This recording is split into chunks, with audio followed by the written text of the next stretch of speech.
Add that.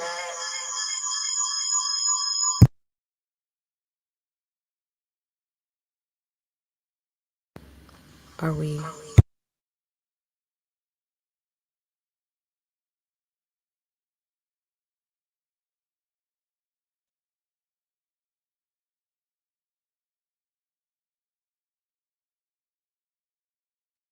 How about?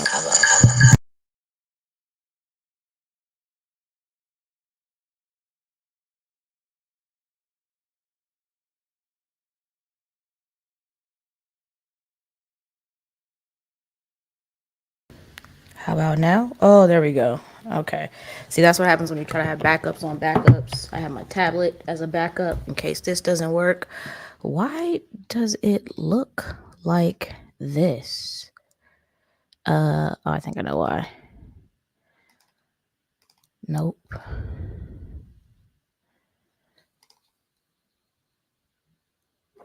Shift F. Shift. That is strange. Um, is there a block around me? Feels like there's a block, or seems like there's a block around me to me, which looks awfully strange in my opinion. Oh, the chat's a little bit delayed. Okay, or the video, the stream rather. Yeah, there is a block. Okay, that's odd. Not sure why. We'll get that figured out. Actually, hopefully y'all won't be seeing me too long, anyways, because we got some things to share tonight. So first of all, let's get started. We always wait to go live on Instagram because Instagram be tripping. There we go. All right, bet. All right. Waheguru Kakasa, Waheguru Ki Fate. What up, y'all? Smalls here. My pronouns are she, her. Coming to you from Chumash and Tongvaland here in Southern California. Just realized I don't have my glasses. Well, that's not gonna last too long. That's not gonna work for too long. Yeah, coming to you from Southern California. All right, so we got our stage manager Kimmy is gonna help us with this community check-in tonight. Man, if you thought the community check-ins were chill before, it's gonna be real chill tonight. We got a few announcements, and we're just gonna like watch some media. I'm gonna take y'all kind of through what I would be doing online right now, as somebody who is perpetually online, mostly on YouTube. We got some media to show you, some things to talk about. It's Deaf LGBTQ Awareness Week. We got the trans bill. I don't know if y'all heard about the trans bill happening in Missouri. What else we got? We got a few things that we're gonna get into tonight. I need to turn that light on too. First, let me just say this and get this out of the way. It's kind of I don't want to say too much. I don't know a whole bunch, but even what I do try to protect people's privacy. So as you see, it's just me here tonight, and that is because our co-host Ray is out of commission. That's all I'm gonna say for now. I'm gonna let him tell you the rest if he wants to, but we are just trying to just I guess keep him in your prayers if you pray. All of us, we're kind of, it's just tough. I don't know like how much to say, how much not to say, with the little bit of information I know and don't know. And so anyways, we're hoping that he's okay, and we're just gonna keep him in our prayers and our thoughts. As you're meditating, as you're thinking, as you're praying, whatever it is that you do, appreciate that. So that's all I'm gonna say for right now. And if we have more updates, we will update you when we can, and when we have more updates for you. All right, so let's see who's joining us live on tonight. So right now I'm trying to kind of manage everything. So what up to the folks on Instagram? I see some of y'all in there, and then we got some folks here on YouTube. We got Upside Down, Destined to Be, aka Tanya D. You kind of dope when you got like more than one name. When people in multiple communities know you as more than one name, you have a name and then you have an alias. Except Tanya D has like an alias and another alias. I don't know. That's how you know you're kind of cool. So anyways, we got Tanya D in the building, or she might be catching on the replay. She said I stopped by to show some love and hit that like button. I'll have to catch the replay. Yeah, all right, bet. Catch you on the replay then. Thank you for hitting the like button. We definitely appreciate that. If y'all haven't, you should check out Tiny D's podcast. She has a podcast. It's on Spotify. I think it's anywhere you can find podcasts, and it's called the T side, as in like the B side of an album or a tape, right? But the T side, it's really dope. I listened to it. I'm almost done, and so yeah, y'all should check that out. All right, we got Just Me MD says hello to Tanya. Upside Down says hey. Let's see what else we got. Just Me MD talking to Upside Down. How y'all doing tonight? Going back and forth. Hey Smalls. Where are y'all from again? Like where are y'all joining us from? Because it's late, right? Like it's 9:45 here on the West Coast. So it's after midnight on the East Coast. It's the whole next day in the UK, in Australia, and where I know we got some folks at. So where are y'all at that y'all are up this late? Or are y'all night owls like me? Because I'm a night owl. Like my prime time is like 2 p.m. is a good starting time for me for the day to start, right? That's a good time to, and then 2 a.m. that's like, man, I just hit my stride then, right? 5 a.m. is like my bedtime. So that's just me. Let's see what else we got. Just Me MD says doing well. Tina was good. Hello, hello. I look forward to seeing your hello, your double hellos every stream, every community check-in. So I appreciate that, Tina. What else? Okay, Tina says Texas. That's right. I remember Texas. Um, West Coast just got home. Ooh, all right. It's late. We just began home, but thank y'all for joining us. On tonight. And as you notice, the stream is called What the F is Going On Here on This Day. And that's just because that's what the day has felt like. Like I said, we got Ray MIA. So like I said, keep him in y'all prayers. But then also we've got some wild stuff happening in the news and in current events. I don't know if you guys heard about let's just get going. Let's just start going down the list. Actually, I'm gonna pull up Discord. So I've got my screen share. The only way I can really share my screen and have audio is if I share my entire screen, right? Not just like a window. So let me try to do that now. Yeah, take your time, Kimmy. You're good. Oh, see, that looks a mess. But let's see, what am I trying to do? Oh, all right, we're gonna go to Discord. If you guys have not joined our Discord, hit us up if you'd like to. Black and Sick on Discord. BLACKxSIKH everywhere online.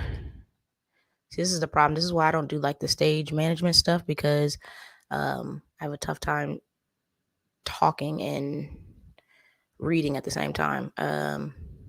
Unless I'm like reading out loud. I can read out loud. Never mind. Y'all know what I mean. All right. So these are a few things that we've got coming up tonight.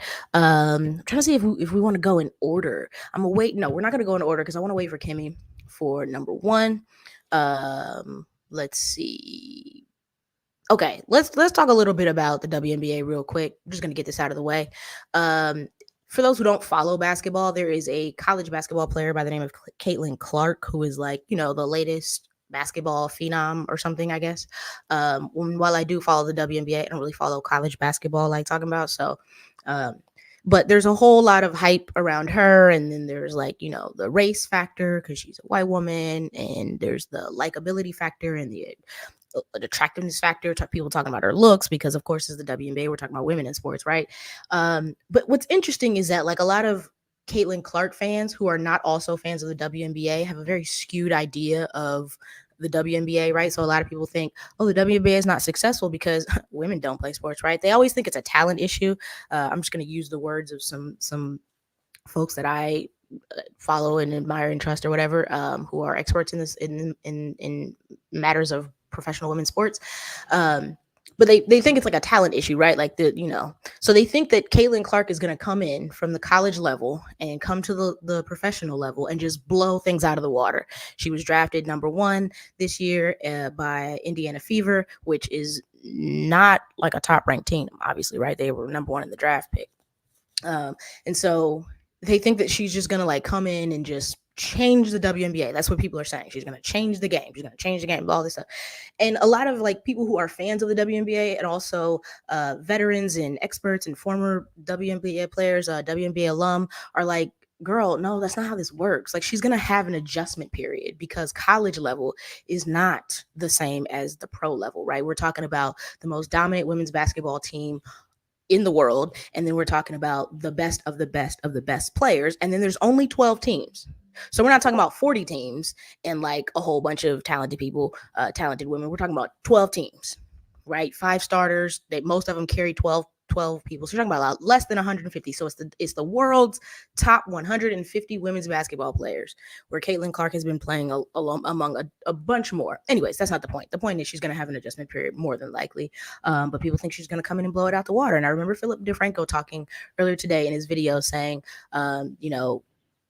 talking about the pay that women get, right? So when rookies come into the NBA, they make millions, quite literally, right?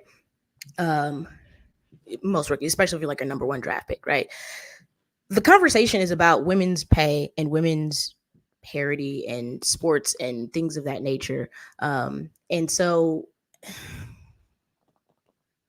because people think it's a talent issue, that's why the women aren't getting, that's why the league is not making as much money.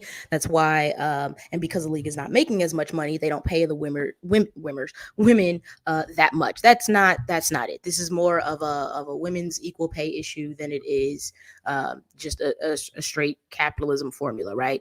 The WNBA makes money, period. Do they make as much as the NBA? No, but they do make money, and they could afford to pay the players more. That's kind of the bottom line. And so, like I said, I'm not going to talk too much about it, but my main point is I wanted to encourage folks to look beyond what you think the issue is with why women are not getting paid much more, no less what they deserve, but at least much more than they're making now. Because we're talking about several $100,000 versus the NBA making millions, right? We're talking about players with salaries as low as $55,000 a year. So much so that a lot of them go overseas to play in the off season so they can make like decent money, right? Like, why don't they have their own signature shoe? Why don't they have, like, it's hard to find women's jerseys. I was just having a conversation with Jugad, who's in our Discord, and we were just talking about this. So it's a lot more, a little bit more complicated than just, oh, the WNBA is not successful, they don't make money, that's why the players don't get paid. It's just not that simple. So I just want to say that, get that out of the way, and let y'all know, if you're interested in, we talk about equality, we talk about equal pay, equity, and things of that nature. This is a good one to look into. And at least, if somebody brings it up, you can ask them some questions or rebuttal or clap back. No, not clap back. It's not that deep, but it is an issue. Okay, so let's see. I want to go here and show y'all this bill. If I can pull it up. Here we go. Okay. So for those of y'all who haven't heard, let me just read the headline. Proposed Missouri bill would make teachers register as sex offenders if found supporting transgender students who socially transition. I did read that correctly. That was not a typo. I did not misspeak. There's a bill that has been proposed in the state of Missouri in the U.S. that would convict teachers as felons and require them to register as sex offenders if they are found to support a student's social transition. Now, for those who don't know, a social transition, because transition and transitioning has been villainized so much in the news lately, social transition is not permanent. It is quite literally let me not do that, because I don't want to downplay it. I don't want to do that at all. So I'm not even going to compare it to my own situation. As a tomboy, I'm not going to do that because it's not the same. I will say this: social transitioning includes things like such as changing your name if you want a different or more masculine or more feminine name. Let's see. Changing the clothes that you wear or wearing the clothes that affirm your gender, presenting as your gender, right? Doing things socially that affirm your gender. So say, for example, a teacher brings in, this is an example that I heard recently when I first heard about this news, right? A teacher brings in an old button-up shirt, right? That for a student, oh, this is my husband's shirt. He got new shirts, we thought we would give it to you. Now you have a shirt that's more masculine or whatever, or vice versa, right? In doing that, in supporting that student's social transition, this bill proposes that teacher, that educator could be convicted and then required to register as a sex offender. What? Like, I don't understand that. I do understand it, and yet I don't. Let me go back here. Let me get to some of the comments because this is wild. And let me also see if Kimmy is ready. Um, let's see. Okay, let's go back to some of these comments. I'm gonna try to catch the ones that I missed. Tina says not a night owl, but was thinking about crafting for a little while. Oh, nice. We got another crafter in the building. What kind of crafts do you do? As I was saying recently, I have been trying to get into crochet. I've been trying to start crocheting. It has not been going well for me. Um, Just Me MD says, I'm from East Texas. It's 11:45 p.m. Due to crazy weather here. Migraine was a beast, so I slept most of the day. When I finally woke up, I felt a little bit better. So hanging as long as I stay awake. Bet. Got you. Appreciate that. Appreciate you joining us. Um, I know that feeling. Turn on the TV and hopefully you just go back to sleep, right? I'm glad you feel this. You said you feel a little bit better. Okay, you feel a little bit better because we were talking about migraines last week and how debilitating those can be. So, amen to that. Um, Happy to hear you're feeling better. Shaking my head. It's about talent. Yeah, no, that's a ludicrous one. Just Me MD says women are paid on lower scale all the way around, regardless of profession, and that is the bottom line. That's the bottom line. And these things, these matters are so ingrained and so baked into our society, right? That like it can be difficult to see them because they just become the norm, right? They become so expected. So some of these things like misogyny or fat phobia, right? Homophobia, queer phobia, transphobia, all those things, like they can be so racial bias, racial prejudice. These things can be so baked, so ingrained into our society that they just seem normal, right? They just seem like this is how it's always been. This is how it always should be, right? Um, yeah, I don't know if you guys heard recently about something is happening on TikTok with some guy who's like 6'7", and he made a comment about um, plus sizes versus straight sizes, and and he kind of compared it to him not being able to find his size 16 shoe or pants or shirts that fit him at 6'7", to 2/3 of U.S. American women having trouble finding clothes in their size. Right? He compared the two things. Not a solid comparison at all, right? But Drew, if you guys are familiar with Drew, I am not on TikTok, but I see a lot of this stuff on YouTube, so I kind of get it late. Drew Afuola basically responded and was like, girl, that's not the same thing. Like, and she just kind of made a point that some of this stuff is just so baked in. Like you can have been plus size before, like this guy 6'7" said he was. You can be black and have internalized racism. You can be plus size and still battle fat phobia, right? And a lot of the people will go back to, I'm not scared of fat people. I'm not scared of black people. I'm not scared of gay people, when you know damn well that that's not what that means, right? When we talk about phobia, it's also an aversion too. It's making people of that community an exception. It is, right, equality except for you, right? Or like having an aversion to, oh well, because of my religion, I don't think that, like, I don't believe in this, so you should not be able to do that, right? Like that, these are phobias. And fat phobia is one that is just so baked into our society that it's like we don't even see it sometimes. um Let me see, I think we got Kimmy, let me know when you're ready. I see you back here, but no rush on my end. Just want to see if you're ready. So yeah, so like Just Me MD said, women are paid on a lower scale all the way around, regardless of profession, right? And they've seen this, they've done this, the research time and time again. The same thing is true when you have ethnic sounding names, that, believe it or not, can be beneficial or harmful, like depending on the profession, right? They talked about this with AI recently. When AI had to scan through resumes, they were choosing resumes that sounded Anglo-Saxon, right? And then the only time in which the resumes were pulled where they had an ethnic, or I hate the word ethnic, to be clear, but when the person had a clearly black or stereotypically black sounding name, the only time that AI favored that resume or that CV or whatever was in the case of sports, like professional sports, whatever. So you ask it, hey, of these candidates, who's more likely to be a great candidate for this position, right? And the only time that that was the case, it was beneficial to people who had black sounding names, was in the case of sports. I find that not surprising. So yeah, so that's why we wanted to highlight that one. So yeah, yep, the sports industry highlights just how much we are not treated equally.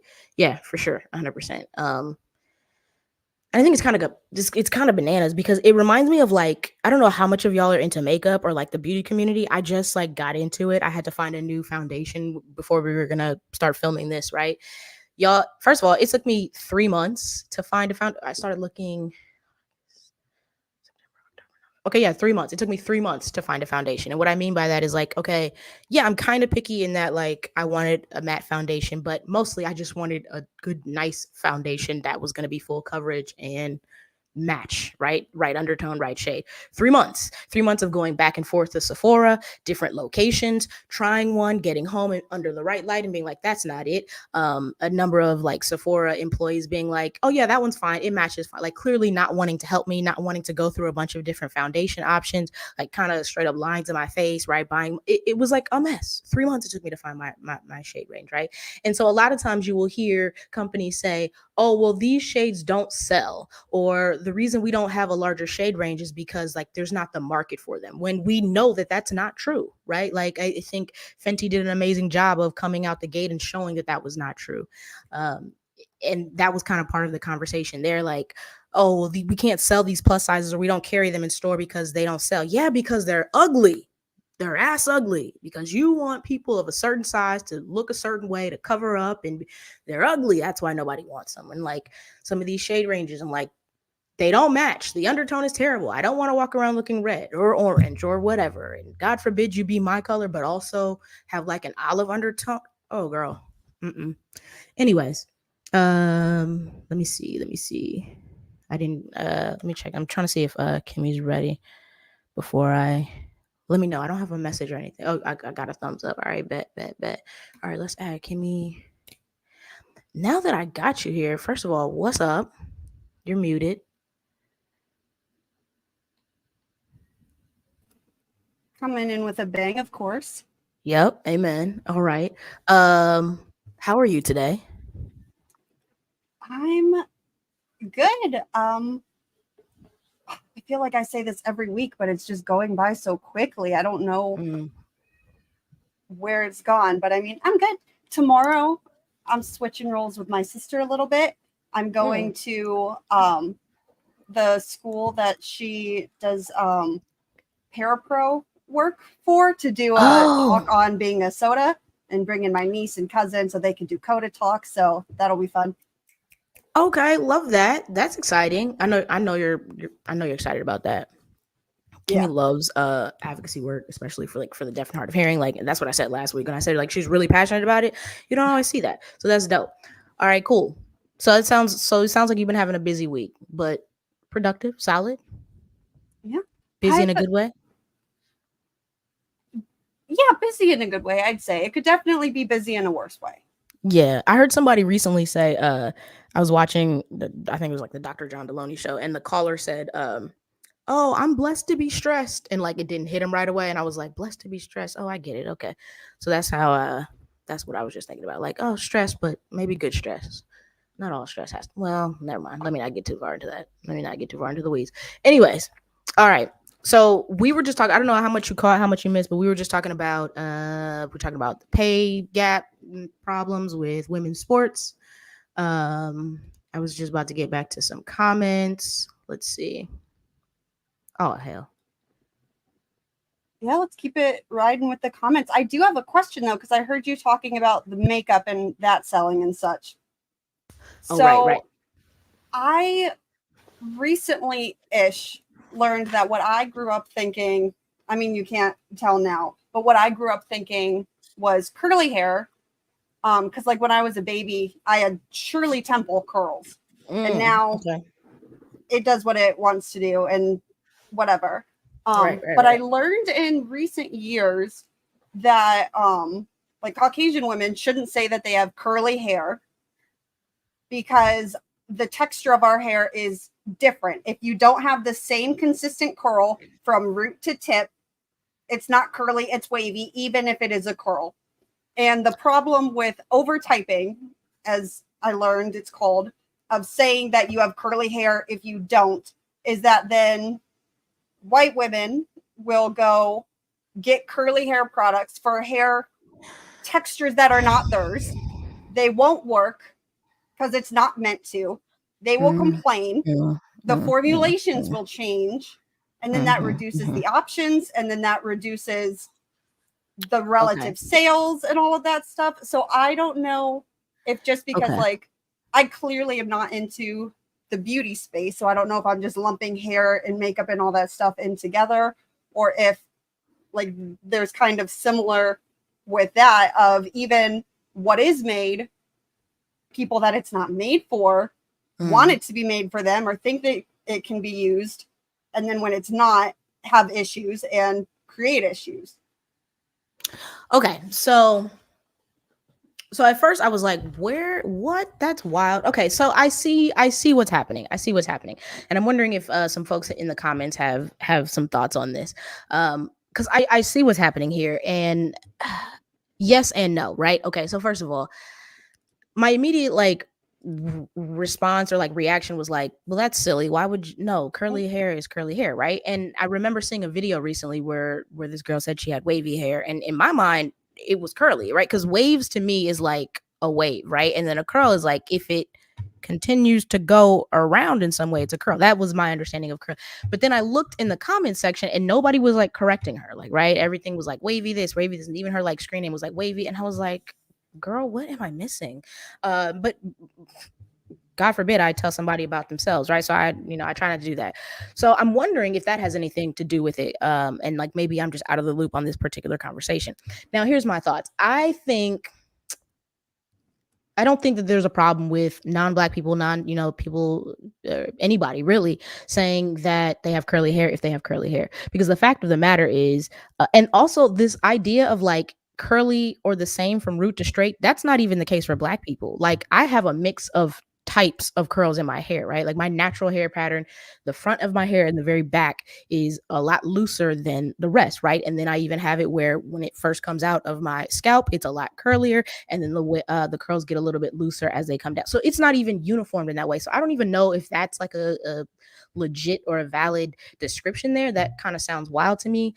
And then the second thing is, or the second part of that is valid in that this has happened, where you have products that are made for typically for Black people who have really curly hair, like type 4 or even type 3 BC curly hair, or what we would also call coily hair or kinky hair, right? And you do have products that are made for these people. I think this Mael oil was a really prime example, because Black women on TikTok blew it up, right? All these Black women were talking about, oh, I love this product, it's so great, and it was made by a Black woman and it was for our type of hair, right? Okay, cool, no problem. Well, what happened was white women started going and buying it up because of the popularity of it, and it was not for their type of hair, even if they had curly hair. Because you're right in that, yes, you can have hair that is possibly even the same tightness of curl, right, as like me or as another Black person, but have a different texture, right? It could be more fine, it could be more coarse, it could be low porosity, high porosity. Like there's all these other factors that sort of determine what you can and can't use on your hair. There are a number of products that are made for Black women that I can't actually use on my hair because it's thinner, it's not as dense, it's not as thick. My hair is slightly finer, my porosity is different, right? So in that sense, like, well, let me finish the story. So the white women went and they started buying it out. They're selling it out. It's sold out everywhere. And now people are having a hard time finding it, right? Reminds me of like the Ozempic thing. And then, yes, the other problem was they were leaving complaints. So imagine it to me, it's like this. It's like a white woman with curly hair going, or like with thinner hair, going and getting like box braids or even a relaxer or something, and then complaining because their hair falls out. Like, ma'am, that was not for you. Like that is not, that is going to damage your hair. And that's the same thing for this particular oil, right? It was not made for your type of hair. If you are somebody who relatively like needs to wash their hair every day or multiple times a week even, this particular oil is probably not for you. But that's something that you should know. And I don't think that changing the language around hair typing is the problem here. And that's why I don't think that's the right solution, because the issue is people not knowing what's for them and what's not for them, right? Another example along the same in the beauty community, this also happened in the beauty community, where I think it was, I could be wrong about this, but I think it was Juvia's Place, which is a Black founded, it might still be Black owned makeup line, right? Cosmetic line. And as such, things are really pigmented. So like the contours, the blushes, the eyeshadow, they're really, really pigmented. And so this person got on there and like used just a little bit of it and was like, oh, this is too much. This is ridiculous. Like this is who would like this? Why would anybody want this? Like this is look how like I look a mess. Like you're just going in, right? And Mhm. people were responding like, what are you doing? Like why are you like that?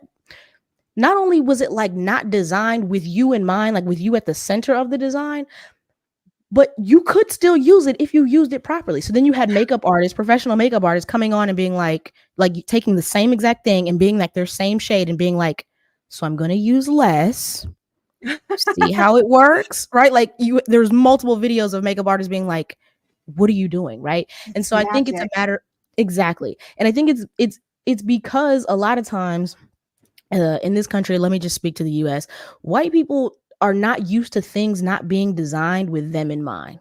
They're just not used to not being at the center of the universe, like of everything, right? So what do you mean there's a product here and it doesn't say black women, it's not specifically labeled, and so I'm the default, so of course it should work for me, right? So and there's no discernment of like, oh, I see all these black women making it popular, let me just go use it. Like, you know what I'm saying? Yeah. Like, I don't think the language is the issue. I think you would still have this issue if suddenly you just stopped calling all curly hair that white people had, you just stopped calling it curly and you called it wavy, because we're going to redefine words here, I guess.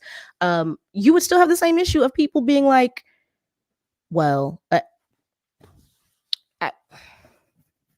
yeah, does that make sense though? Like, it's like I just don't think that the language is the problem here, and I think that curly hair is curly hair. Um,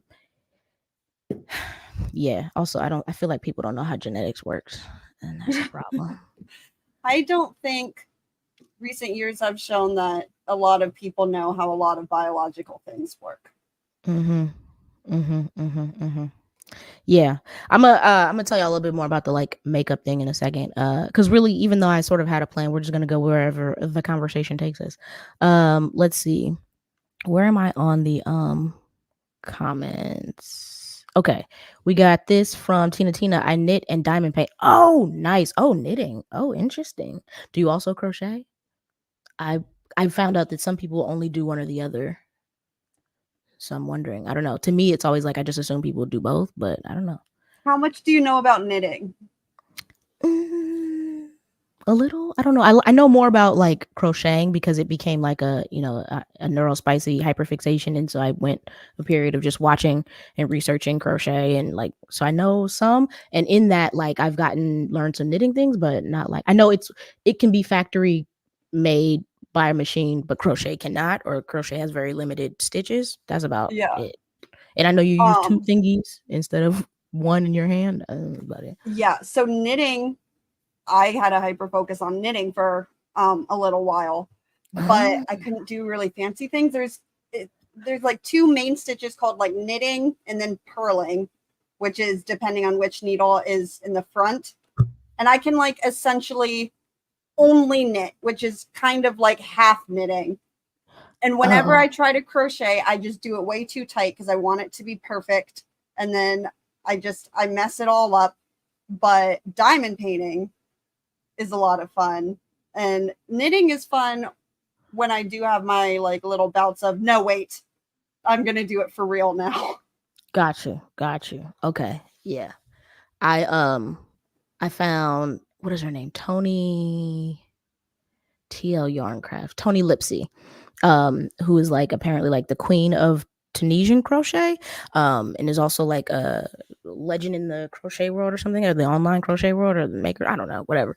But I found her channel and I love her. I love her personality. She's like so cool. So that I will probably watch her comment whether I ever officially pick up crocheting or not. And she started like crocheting, but she says like crocheting is a little bit more, I don't know, challenging, scary for her, so it's not something she will share with the public a lot. She's just kind of keeping it as a hobby and making crochet like her business thing. So that's the only reason I kind of know a little bit about knitting. But that's interesting. Okay, so okay, no, because let's not venture down that. Tina says, I do not crochet, but my sister does both. Oh, cool. Okay. Oh, wait. Oh, because Tina is knitting and doing diamond painting. Right. Diamond paint. Now, diamond painting seems fun. I worry that. Do you know what diamond painting is, Kimmy? Yeah, I've Okay. done that. That's fun. I like that. Okay. I worry that And I will cross stitch. start in what? Oh, cross Cross stitch? Yeah, stitching. yeah. Mhm. I've done cross stitching in school. I remember because I remember making it, or maybe it was in like some program I was in or something. But I've done cross stitching. And when I saw it, I didn't know that was what it's called. But when I saw it, I was like, oh, I've done that. I've got one of those things Well, that when I cross was a kid. stitching is with like all the little X's that it's like essentially pointillism in embroidery form. So I can do Right. that. And then I can sew with a machine, but I haven't done that in a while. So maybe I shouldn't say I can do that because who knows how good I am anymore. But Yeah, I have a sewing machine because I went through another period. Anybody who has ADHD or is in like neurospicy in some way probably knows you have like a graveyard of former hobbies or whatever. I have that as well, and that's one of them. Sewing, right? I kind of was like, oh, I'm gonna make my own stuff. I don't know why I thought I was gonna do that because it's not even anyway. So I have a sewing machine that's under my bed right now that I've never taken out of the box since I moved here, and I moved here 10 years ago. oh wow. Yeah, it's bad, but I really want to. I keep saying I'm gonna try, and I keep thinking like, are you familiar with Drag Race? Have you ever seen Drag Race? Yes. Yeah, okay, okay. I thought so, but I just want to make sure. So like, they always have to like make something at some point during the season, and there's always a queen who like can't sew, and I don't understand what people mean when they say they can't sew. Because to me, I'm like, well, maybe like you don't know how to set up the machine, but don't you just literally send the fabric through the machine and then let it do the thing? Is that not sewing? Or I never understand when they say like I don't know how to sew because I'm like for me I'd be like, So I think what that is like cutting patterns and knowing like the different oh, shapes and being able to put the shapes together properly so that when you turn it inside out, it's like it looks how it should. And then also going in straight or curved or whatever consistent lines. that okay, that part. Okay, see, there we go. See, this is why I didn't say sewing is easy, right? Because I'm like, I'm sure there's something I don't know. I just don't know why. Okay, got it. Thank you for downloading. That makes complete sense because I have a feeling I would struggle with that. Um, Yeah. Upside down does embroidery though, like hand embroidery or yeah, wow, that's that's pretty cool yeah, that is. in combination with painting. See, anything that actually takes artistic skill, Mm-hmm. no. But Mm-hmm. the stuff where I have like things that tell me what to do very specifically, I can get there. Gotcha, gotcha. Well, now I feel like I'm on a mission to try to I think that's gonna be like my goal 1 year. I don't know if it's gonna be this year or next, but I'm gonna make a goal to like dig some of my hobbies out of my hobby graveyard and just like complete them. Like even if I decide, okay, this is not what I'm gonna keep, because so many of them I started and I got a good way and was like, I'm bored now. The novelty has worn. Like with BMX bikes, like I started building my own BMX bike and then like stopped and then, like some of it was like money, right? But like even longboarding, I have a longboard. This is why I'm pointing this way because it's sitting right there. I have a longboard. I started longboarding and then I stopped. And then, so, anyways, I think I'm gonna make it a goal 1 year to like just check off and be like, okay, I learned a trick, or I learned how to do this, or I learned how to do this. Yeah, I don't like not When knowing how to do stuff. when I was in college, this is the last off-topic story that I'll tell. Yeah, go for it. I had a guy leave his longboard at my apartment. And I was Mm, like, I'm gonna impress him. He's gonna come back and I'm gonna know how to longboard. This is gonna be so cool. And I oh taught myself snap! how to longboard. And he came and I was like, look at me, like watch me go around my apartment complex. And he goes, you could have broken it. Oh, that's rude. I was like, okay, well, I might still then. Like, That's rude. I mean, it would have been very tough for you to break it. First of all, now I did have somebody, this guy that I was men are anyways th- some how like some men are like they just know everything, right? And they just won't listen, like they just cannot fathom that you I've met a anyways. few like that, yes. Yeah, so he comes over, he's like in town visiting or whatever, and so he like comes by and we're sitting here playing with my acoustic guitar, right? And he's like playing with it and he's like playing with I can't even see my hands, like the where you tune how you tune the guitar, right? He's Yeah. turning them, he's turning them, he's turning them, and I'm like, you're gonna break it, like you're going the wrong way. He's like, oh no, no, no, you're gonna break it, you're going the wrong way. You're gonna break it, you're pop. To be fair, he did later then get me my own longboard, which was kind of cool. Good for you, because Nothing this was dude never broken. replaced my guitar string. Ooh, ooh. But like, if you could have seen him, because it was me and it was like my roommate, like best friend at the time, and like, I mean, he was melanated, so like, but like his face, like all the blood drained out of his face for a second, and then he was just like quiet and kind of like stuttering, and I was like, yeah. Anyways, so at least he got you your own longboard. It seems like he wasn't like, because some guys can be like, I don't know. Let's not go there. Let's not go there. Let's not go there. We've got Anyway. plenty to complain about already. Okay, Upside Down says, I think okay, let me try this again. I think for some, you have to make it simple for people to get it, especially those who are misinformed. I don't get it at all. Sex offender, really? Oh, okay. You know what? I'm missing a comment. I remember there's another part to this comment, and it was about, let me see if I can find it real quick. We were talking about the proposed Missouri bill. Yeah, okay. So Upside Down says, clarification, I don't get the suggested law. Okay. I don't want to assume which part of it you don't get, or if the whole thing is just like unclear. So let me know if there's something specific you want me to clarify, and then but I'll let me just say it again, even for those folks joining us later. So Missouri has, let me go back to the screen. Well, you're showing us infinite now. Yeah, I was getting there. All right, so this is from CNN. This is really just the first one that I pulled up, not any particular platform or outlet. So this says, proposed Missouri bill would make teachers register as sex offenders if found supporting Okay, let's try this again. Proposed Missouri bill would make teachers register as sex offenders if found supporting transgender students who socially transition. So here's what they're saying essentially. Let's actually just read it a little bit. A newly proposed law in Missouri could charge teachers and counselors with a felony and require them to register as sex offenders if they're found guilty of supporting transgender students who are socially transitioning. Missouri State Rep Jamie Gregg, a Republican, introduced HB 2885 last week. It passed, and if passed and signed into law, I really need to go get my glasses and stop playing these games. If passed and signed into law, the legislation would criminalize the act of contributing to social transition for anyone acting in an official capacity at their school, including providing information or material support. So that's why I gave the example last time of if a teacher brings in like their husband's old shirt, old button up, or old pair of pants or something like that, right? Or another teacher gives a student something, anything that's like gender affirming, that is potentially supporting their transition, right? I don't think, from what I understand, it's not just like, congratulations, good for you, right? But like providing information and material support. Initially, I thought it was like if they even just called them by the right name and pronoun, but I'm not 100% sure about that. Let's just keep reading. The proposed. Go ahead. Well, she does clarify that she doesn't understand the mindset. People should pass a mind your own business law. Oh, right. Got you. Okay, so the proposed bill joins a string of anti-LGBTQ measures that have been filed in states across the U.S. and comes amid a growing parental rights movement, which is trash, by the way, that seeks to empower parents to decide what can be taught in classrooms about gender, sexuality, and race, which really sounds more like some level of fascism, which really it empowers parents to be abusive, to not be accepting of their children, to continue to discriminate against their children, to keep them in a bubble and quote unquote protect them from the realities of life.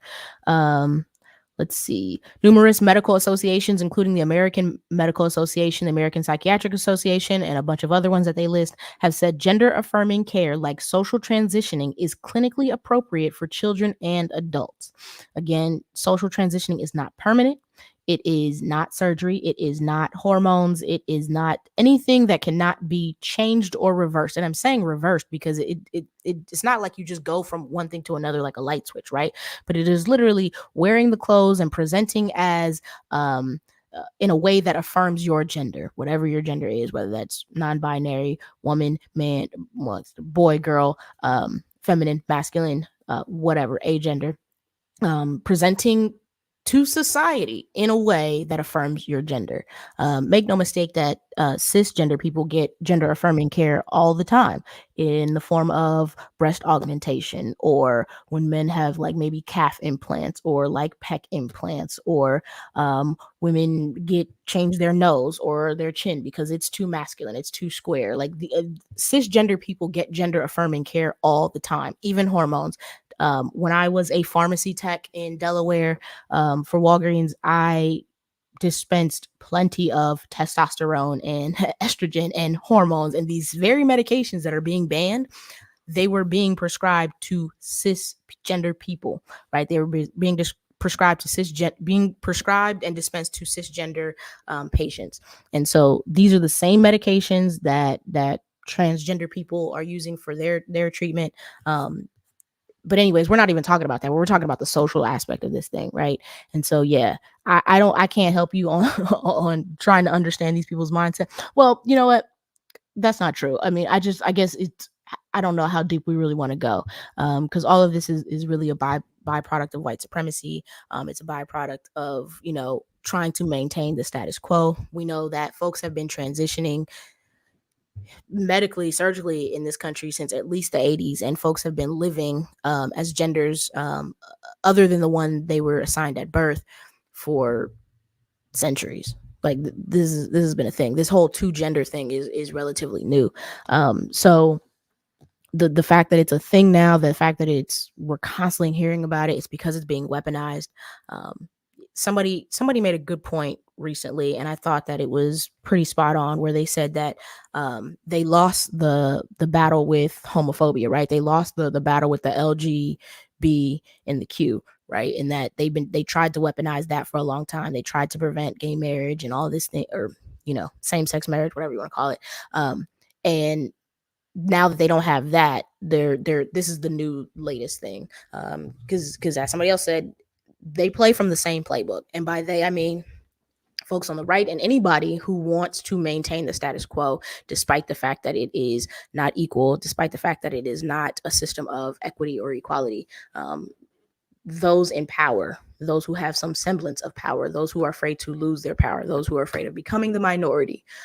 All of this is connected, you know, from like abortion rights and reproductive rights for women to this transgender stuff. It's all connected. Like it's not, yeah. So that's why I said, you know, I don't know how deep we want to go to it, but that's that on that. All right. Where are we in terms of comments? Let me get back. I'm gonna just have to keep removing that because that's bothering me. All right. Did I what? What happened? went back up. Don't worry about it. I got it. Okay. Yeah. Oh, so upside down says no smalls. I don't get the mindset. They should pass the mind your business. Yeah. You know. Yeah. Cause see that. I mean, that's my problem with anything like this. That was always my problem that I had when I was a Christian. Right. Was the idea that like what I believe should govern your life. That does not make sense to me, right? Like this idea that, well, like my religion prevents me from, which it usually doesn't. You know, they're usually weaponizing their religion and misunderstanding it. And I find that many people who are raised in a particular religion, who don't choose it for themselves later in life, very often are just going based on what they've been told and not what they've learned for themselves, right? So, anyways, yeah, mind your own business law. We would only be so lucky. Well, did you read the actual bill too? I had hoped that maybe the media was sensationalizing or like broadly categorizing it, but it says what it says too. It says what it, yep. It says what it says. Yeah, that's what I was hoping. Kind of like, remember when I told you I was listening to the coda who was telling me about the Delaware thing, and I was like, no, that can't be right. And as we were reading it, we're like, they literally are. Yeah, that's how I felt about this one. I first heard about it on a podcast. Oh, I need to like start writing this stuff down. Because I always want to like try to reference back to it, and I can never think of the name in the moment. But I was watching this. Oh, it's called Head Wraps and Lipstick. There we go. Head Wraps and Lipstick. great name because I remember their logo, and now that's helped me remember the name. Head wraps and lipsticks. I was seeing it on YouTube. I don't know. YouTube recommended it to me. YouTube be doing pretty good lately. Anyways, they were talking about this bill, and I just thought to myself, no, they're misunderstanding it because that's wild. Like, sex offender, felon? No, not for a social transition. Like maybe if a teacher secretly took a student to a clinic and they started hormone therapy, you know what I'm saying? Like even that to me is wild, but like I just didn't think it was that simple. Like it was like, and it is. It really is that bad. It really is that simple and that ridiculous. I'm gonna have to go grab my glasses here in a second, so we're gonna play something. Then, anyways, Renee Richards was a tennis champ back in the '70s, paid as a woman being transgender. Yes, trans. Oh, you know what I want to play for y'all? The perfect response to. Let me see if I can find it. Are you familiar, Kimmy? Are you familiar with women's basketball at all? Well, I played, but like as far as I mean, like college and the WNBA, like yeah. I have ancillary information. Okay. I'm trying to see if I can find. So Dawn Staley, she had the perfect response to this, this reporter's attempted gotcha moment or whatever, and I was like, I want to be like her when I grow up. Let's see. I want to choose one that's too long. Okay, let's try this. Hopefully, this is not a real whack outlet, but let's find out. So this reporter, because I don't know how much context it's going to give. So let me say this, and let's hope this audio works. Let me say this. So Dawn Staley, a women's college basketball coach, she's in the Final Four, right? She won the championship this year. Okay, so she's doing a press conference before the game, and a reporter from a right-wing publication asks her about, says, one of the biggest topics in women's sports right now. No, it's not. Nobody's talking about this except for y'all. It's not one of the biggest topics in women's sports right now. And if it actually was, and folks were actually talking about it, you would know that most of the professional league, and most women athletes actually have the same opinion and view on. Anyways, I won't say most women's athletes. I will say most players in the WNBA have the sort of same mindset and sentiment around this issue. But it's not one of major conversation. There are non-binary people in the league right now, right? So he asks her this like supposed gotcha where it's like, what do you think? Would it be okay? Because you talked about this, and you mentioned the competition and something. Let's just play it. Let me see if I can add it, and let me know if we can hear it. Where am I? Here we go.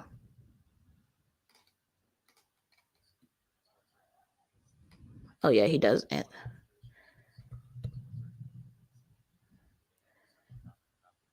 don't hear it. You don't hear anything? Mm-hmm.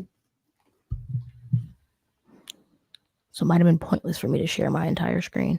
I'm gonna send you the link, and then can you pull it up for us? Sure can.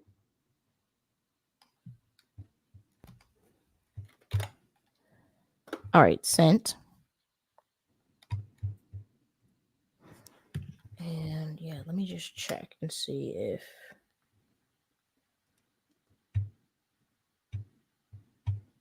string.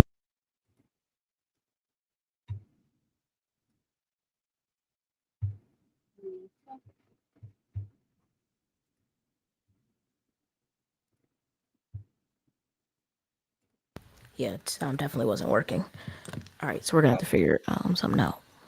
Ready? All right, we got it. Yep, ready. Let me know if you can hear it now. You can actually play it on regular speed too this time. Debate discussion topic about the inclusion of transgender athletes, biological males in women's sports. I was wondering if you would tell me your position on that issue. Damn, you got deep on me, eh?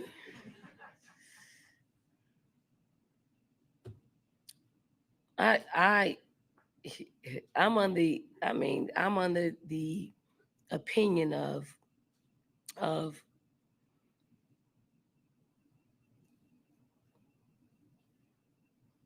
if you're a woman, you should play. If you consider yourself a woman, or and you want to play sports, or vice versa, you should be able to play. That's my opinion. You want me to go deeper? Do you think transgender women should be able to participate That's your question. You college want me to basketball? ask? I mean, you want to ask, so I'll give you that. Yes, yes.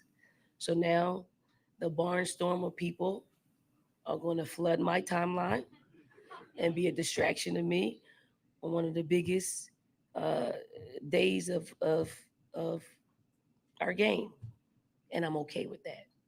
I really am.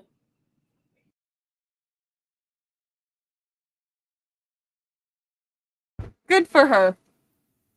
Right? Right? Right? I was like, got your back. Like, yeah. Um, it really is that simple to me.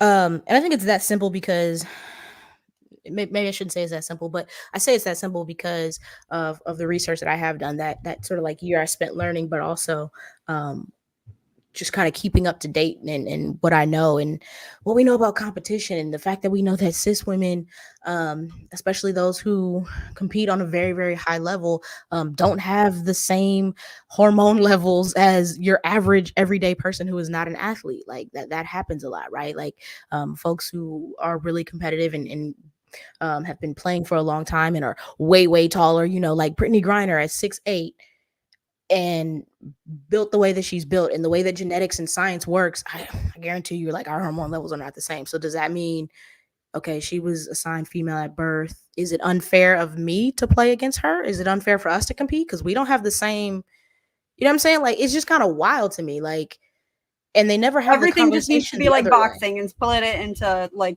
weights and heights and stuff, apparently. I mean, like, they never go the other way. They're never having this conversation asking about trans men in male sports, right? Like, never.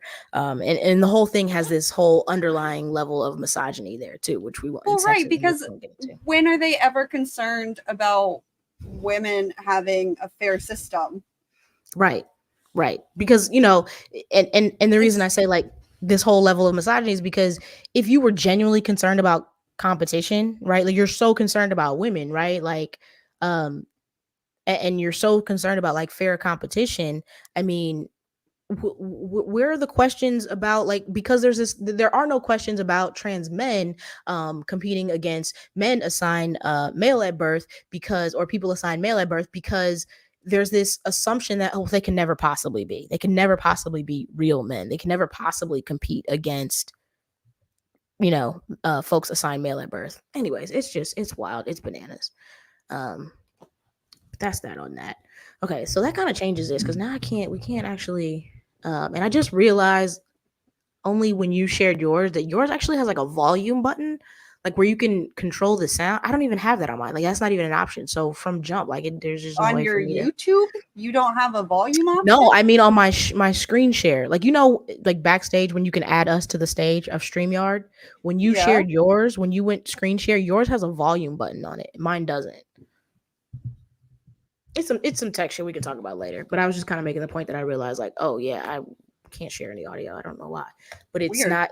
Yeah, it has to do. It's got to have to do with the Firefox compatibility and not like something that I can change on my end. That's got to be it because I don't even have the Yeah. option. Okay, I want to catch up on some of these comments here. Where are we? About an hour in. Okay. And Go ahead. I think I got them starred so that we can like kind of go in like grouped order. Okay, I cool. think we jumped around in the main chat.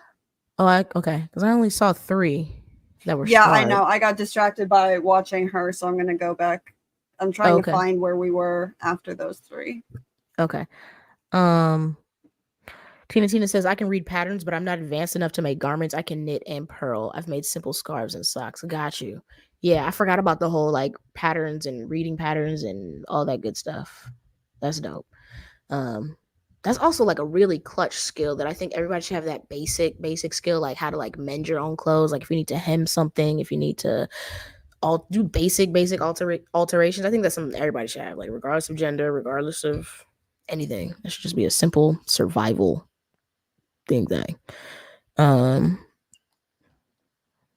also have a sewing machine, but haven't done anything in about 5 years. Oh yeah, relatable. Let's see. I took a class and Upside Down says I took a class in learning all the stitches and had to use all of them for my final project. Oh, that's right. That's right. Did you go to art school, I'm assuming? Or I almost went to art school. I almost went to the Savannah College of Art and Design. I actually moved to Atlanta. I had an apartment in Atlanta and I hated it and I left. I didn't even stay a year. Well, you didn't know me, it would have been such a different situation.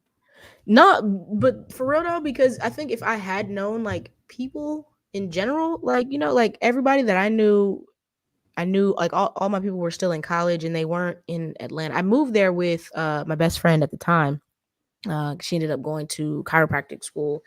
But the traffic, I didn't like how the city was set up. I feel like when we went to events, like it felt like everybody was like either like a business owner or like flexing. Like it just felt like even like events that were supposed to be chill, they didn't seem chill. It was like, I'm here to network. I'm here to do something. I'm here to flex my wealth or my status, or like nothing felt just like chill. And I later, have been told or found out like, oh no, you were in the wrong areas. Like you got to go to this area. And I'm like, I wouldn't have known that as like a non-native. You know what I mean? Like I wouldn't have known any of that. So, I mean, your assessment of the traffic and the way that the city is set up or not, that's accurate. But within the clustercluck of no city planning, there's good, fun places and people to be around. Yeah, and I was so like frustrated by the traffic and like the way that I had to navigate to work, because I've actually lived in Atlanta 2 different times, and the way that I like had to navigate, that I asked somebody and then I started doing research, and apparently it was like how the city was planned, like you said, right? Like it was that Atlanta, there was a boom where it grew so fast that they couldn't really predict like the pace at which it would grow, that they were just like building shit on top of, like, so the infrastructure in the city was not planned very well. Like it was planned. Well, and after in a Sherman's hurry. March too. What's that? Where Atlanta got like burned down. Like, oh. Okay. Yeah. I remember, so this was back in the this would have been like the 90s.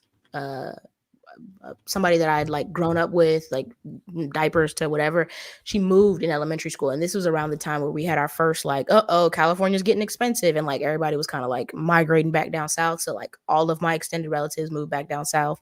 This is why like I didn't grow up with any of my cousins or anything like that, because they ended up all moving back to Arkansas and like a couple to Louisiana, and then I had a friend who moved to Atlanta, and Stone Mountain more specifically. And so I remember going there to visit during the summers, right? But like, as a kid, you're not doing the drive, like you're just there chilling, hanging out. So at that time, like it was fun. I went to the Coca-Cola factory and I was doing this, and it was like fun, right? Like we went to the beach and like almost drowned, and like it was a good time, right? But like as an adult trying to navigate the highways and byways, and like, oh, you're going 15 minutes down the road, but I need you to get on 3 different highways. Then you're going to get off. You're going to do this whole rigmarole. And then you're going to get back on another highway, switch to a different highway, and then you'll be there. And I was like, what? And public transportation? No, thank you. Like, and I'm comparing that to like, the Bay Area has phenomenal public transportation. You're right. We have the BART system and AC Transit, and they're all pretty well interlinked. Like, the bus scheduled down to a minute, and like, that's what I was used to. And that is not Atlanta. Atlanta is not a very walkable area. Most neighborhoods in Atlanta are not very walkable. God forbid they're not super, super accessible in terms of like disability, wheelchairs. A lot of places don't even have sidewalks. You're just rolling down the highway with the cars. Like, not fun. I was like, no, thank you. I'm gonna move back now. I'm good. Yeah. All right. Upside Down said, to answer your question, Yes, went to Pratt and Parsons, then to a decorative arts school to pass my union exams. Ooh, fancy. Oh, we're fancy. I like that. Okay. Decorative arts school. So upside down, what do you? I can't remember. Do you remember what they do? I don't know what they do exactly, but I know we've had conversations about like clients and like folks in Hollywood and like because I was like, oh, they're pretty regular and like not that Like regular. set And then we were saying, yeah, they were doing like set design for somebody. They also did like a mural in somebody's house. And like, so I know they are like in arts and dealing with like entertainment industry type people, but I don't know what they do exactly. But yeah, so that doesn't surprise me that they went to art school because I'm like, oh yeah, you got to be talented just based on some of the stories that we heard during Bree's live stream. I was like, oh yeah. I mean, in the comments, not like on the live stream. Anyway. Yeah. Okay. What did I just They also- see? Did you just see what? I don't know. I thought I saw the word abortion and I was really confused because the rest of the sentence that wouldn't have made sense. Anyways. I don't think so. Yeah. Constitution ends with the same ending. The Constitution is supposed to be the protective element in the practice of faith and the separation of church and state. It's not the comment I saw, but yes, big agree. Separation of church. Yeah.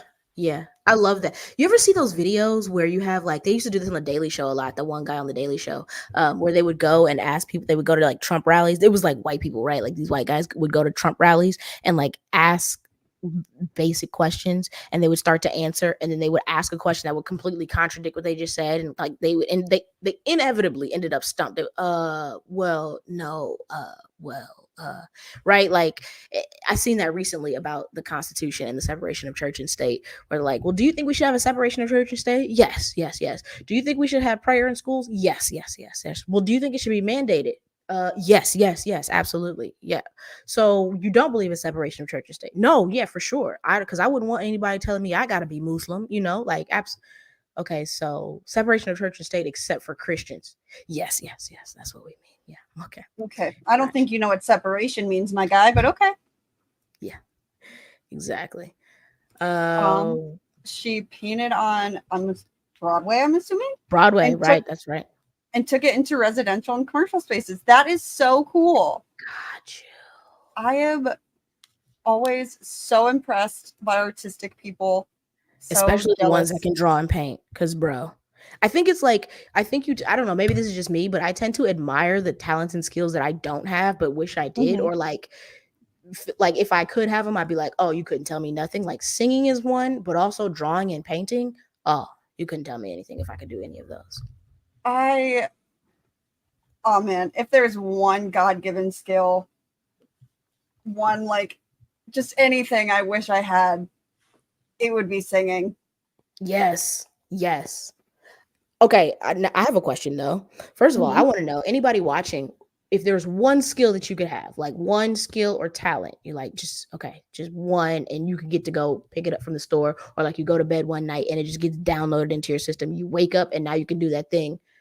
Excellent. Like you're just advanced expert level. If you could have one skill or talent, what would it be? Not supernatural, right? Like an actual skill. Not supernatural, just like not like a superpower, just like an actual skill or talent, whether it's singing, sewing, designing, or painting, or some type of engineer coding, or being fluent in a language or something. Just one skill, talent, thing, or maybe a particular subject in which you were like the expert on, like you knew everything that you could know, or like you were the leading expert in your field. What one thing would you do or choose? Okay.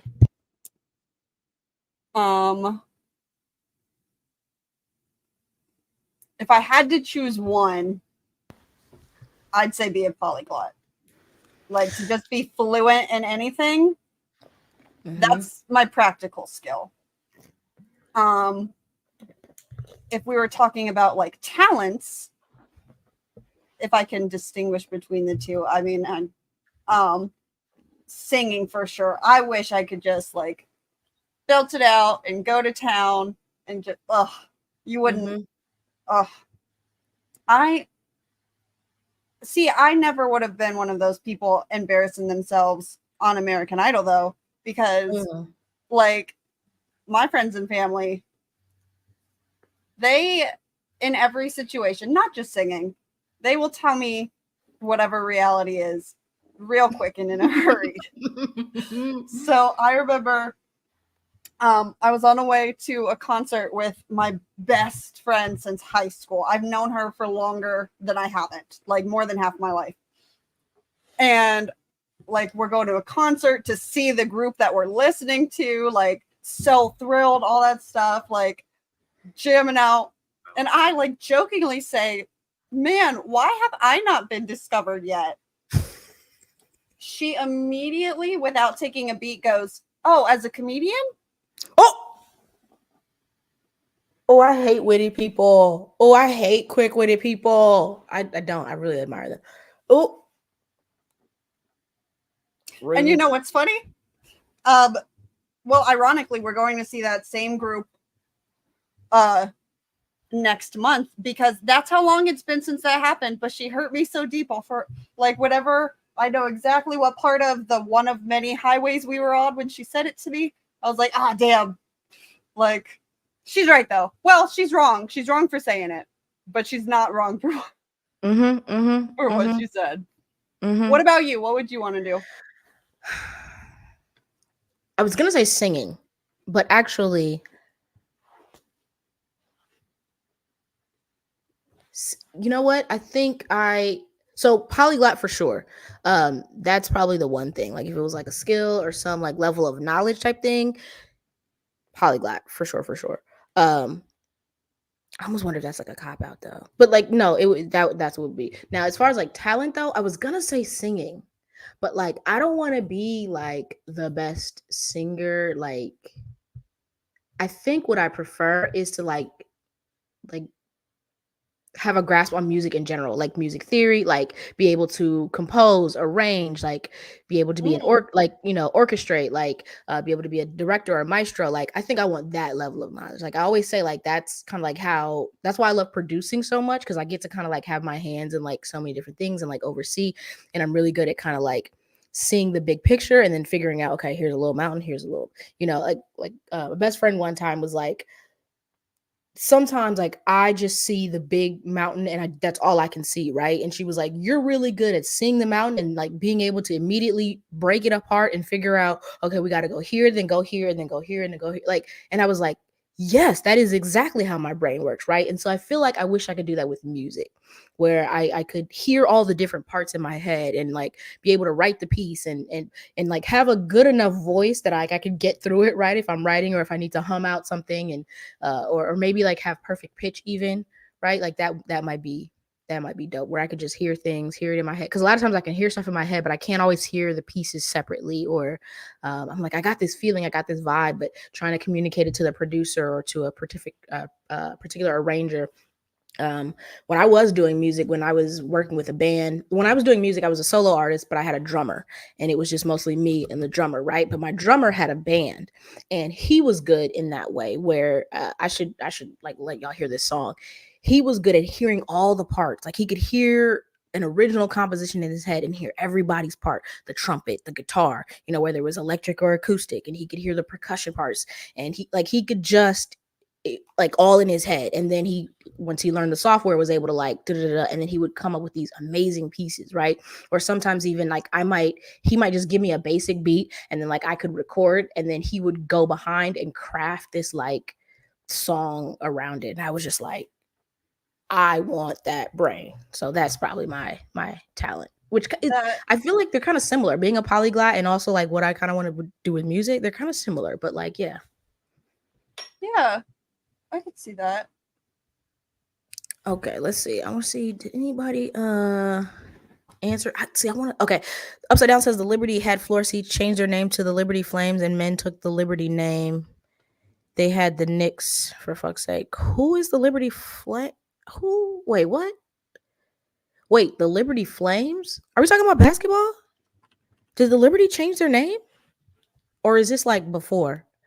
Child. This is what happens. Like when we're in WNBA off season, I don't pay attention. And you know why? Because I'm a fan that gets attached, and I don't like when players get traded. I don't like it. I know it's part of the game. Everybody's like, it's part of the game. It's what I be crushed. Like when I found out my favorite player was leaving my team, which is Nneka Ogwumike, I was mad for a week. And I just happened to be wearing my jersey that day when I heard the news. And I just decided not to renew my season tickets for the Sparks.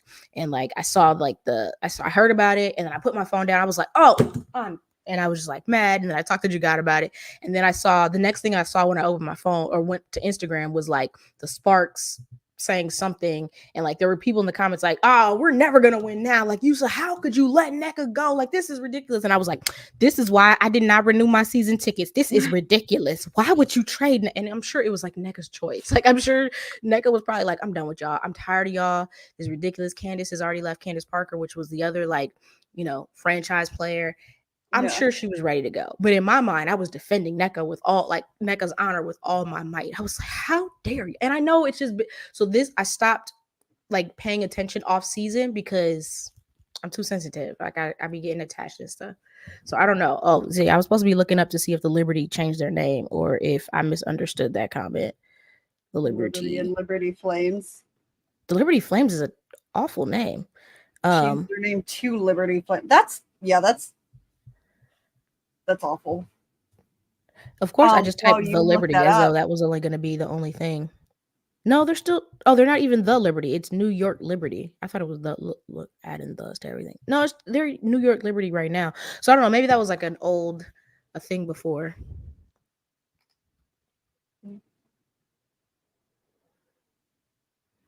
Yeah, Small, she'll take all the outside shots and you can dig in on the inside. Yeah, that's about all I can do. Small as I am. Okay, we got that. We got that. Am I going to the start now? Let's see, where are we? Yeah, you could have gone to, yeah. All right. I wanted to, we're bouncing around, but I'm gonna cover this one right quick. I want to address this one. I think Just Me MD has gone to bed, but yeah. Let's see. Let's start here. I'm learning within the last 4 years that there was a hair type, and it was via the TikTok. Oh yeah, the TikTok. Yeah. So hair typing is a relatively new thing. I think it was this thing that was developed that was supposed to help. I don't actually know who developed this chart, but it goes. There's apparently 4 types. I actually think there should be more than that, if I'm being honest. But there are 4 main types, from bone straight to kinky coily, the kinkiest it can be, which is typically known, Black people, Black or African hair, and then bone straight, which is typically like East Asian hair. That's the hair that we typically think of, right? And then you have your A, B, and C.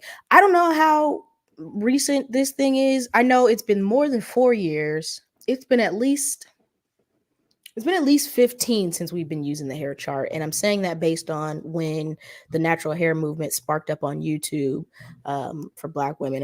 I'm just remember that was around the time I graduated. So it's been at least 15 years. I don't know. I think a lot of people are kind of like pushing back and saying it's not as helpful. It's, can be more harmful than helpful. I kind of agree. I think people stick too closely to it. Like some people say, oh, you make it your whole personality being 4C, which I get. It's kind of like when they say that about gay people, or you make being deaf your whole personality. You make being queer your whole personality. You make having ADHD to go back to your the whole mind your own personality. business, Bill. Like, it's their personality. If like, why are you worried about center it on what they want to center it on? And if you notice, usually the people who hear this are people who are like, the thing that they're being accused of making their whole personality is a thing that has either been, kind of left in the dark, or we've been unaware about it, or it's like a marginalized thing, right? Like there's a YouTuber, her name is Monica. I don't know, Monica Ravichandran. Yeah, I forgot her last name, but she's a YouTuber. I think she's on TikTok too. I think maybe that's where she's actually bigger on TikTok, but I found her on YouTube.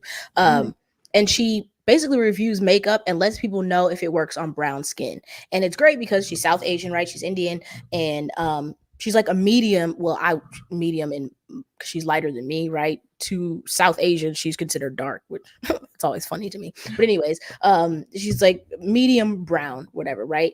And she says that she gets comments all the time about like, you making this like your whole personality. Why is everything you do about being that's literally what her content is about. What are you talking about?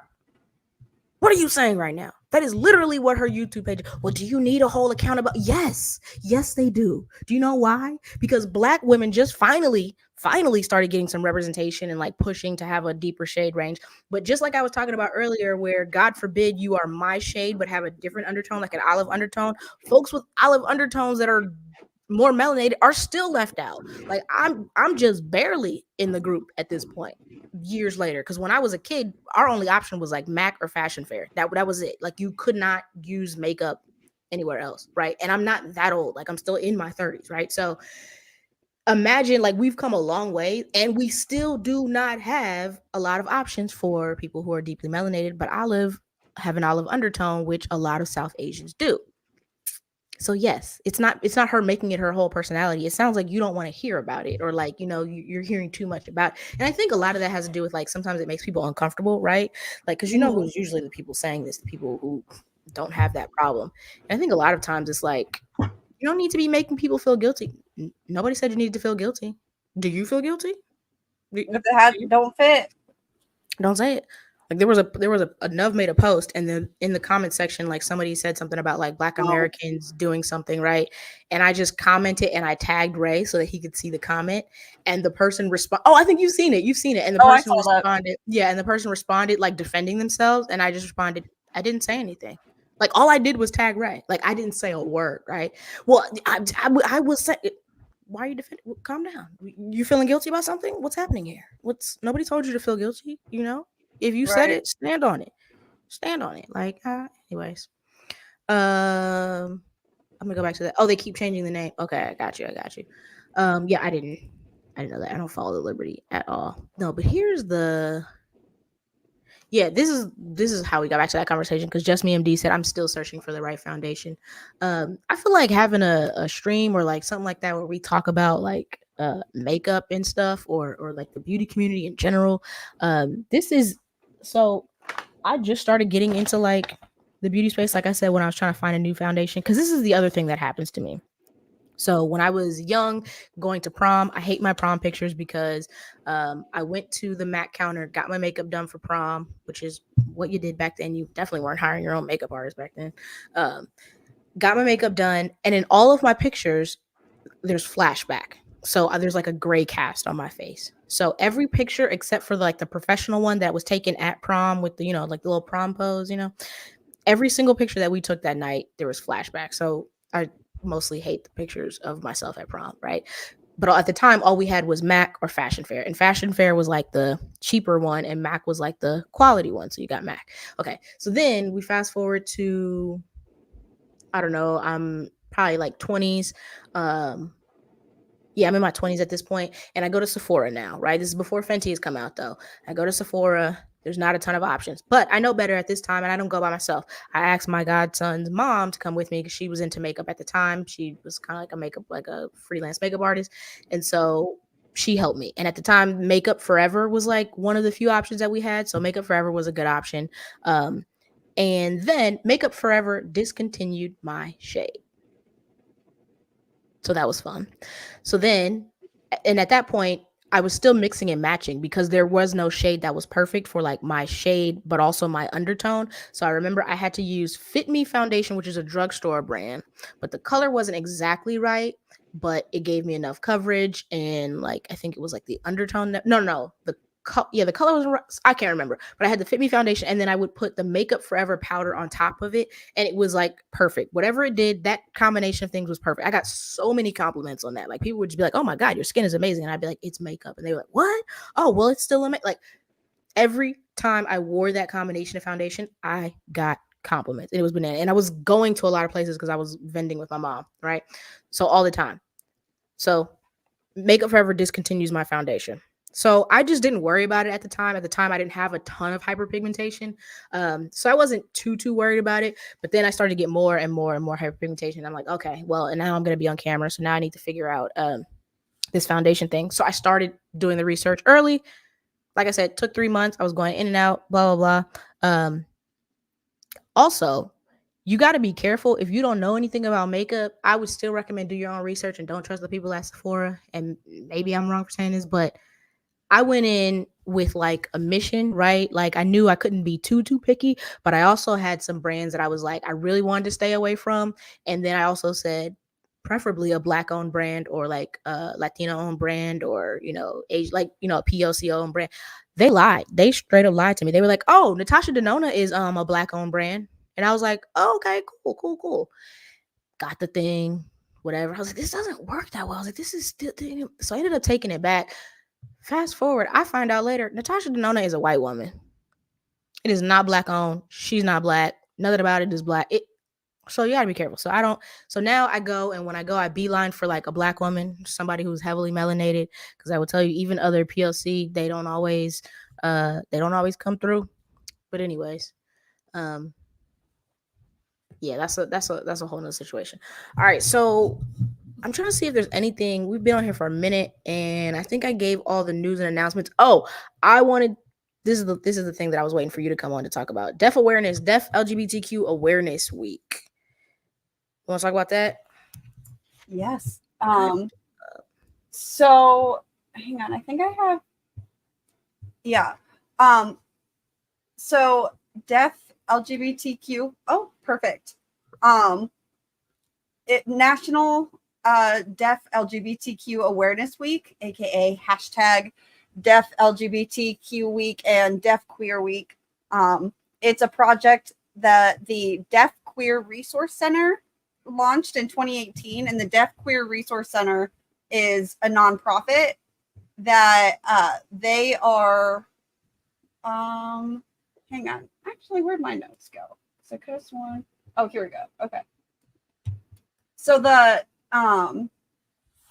national or the Deaf Queer Resource Center, that's a national deaf QTPOC LGBTQ led 50C13 nonprofit organization that does what's in the name. It can be found with their Deaf Queer on all social medias, and then also on YouTube. So this week, April 15th through the 21st, is National Deaf LGBTQ Awareness Week. It was that nonprofit's project that launched in 2018 with, as they say on their page, the goal of uplifting, supporting, and bringing more positive visibility to our multiply marginalized deaf LGBTQ communities, especially our youth. One of our goals is to see National Deaf LGBTQ Awareness Week eventually celebrated at all our deaf schools.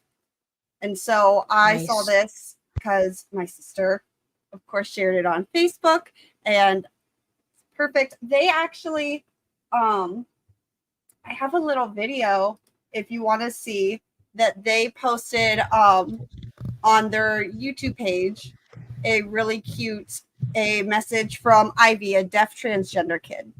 Oh, hell yeah. Yeah, let's check it out. Okay. Let me get this in right.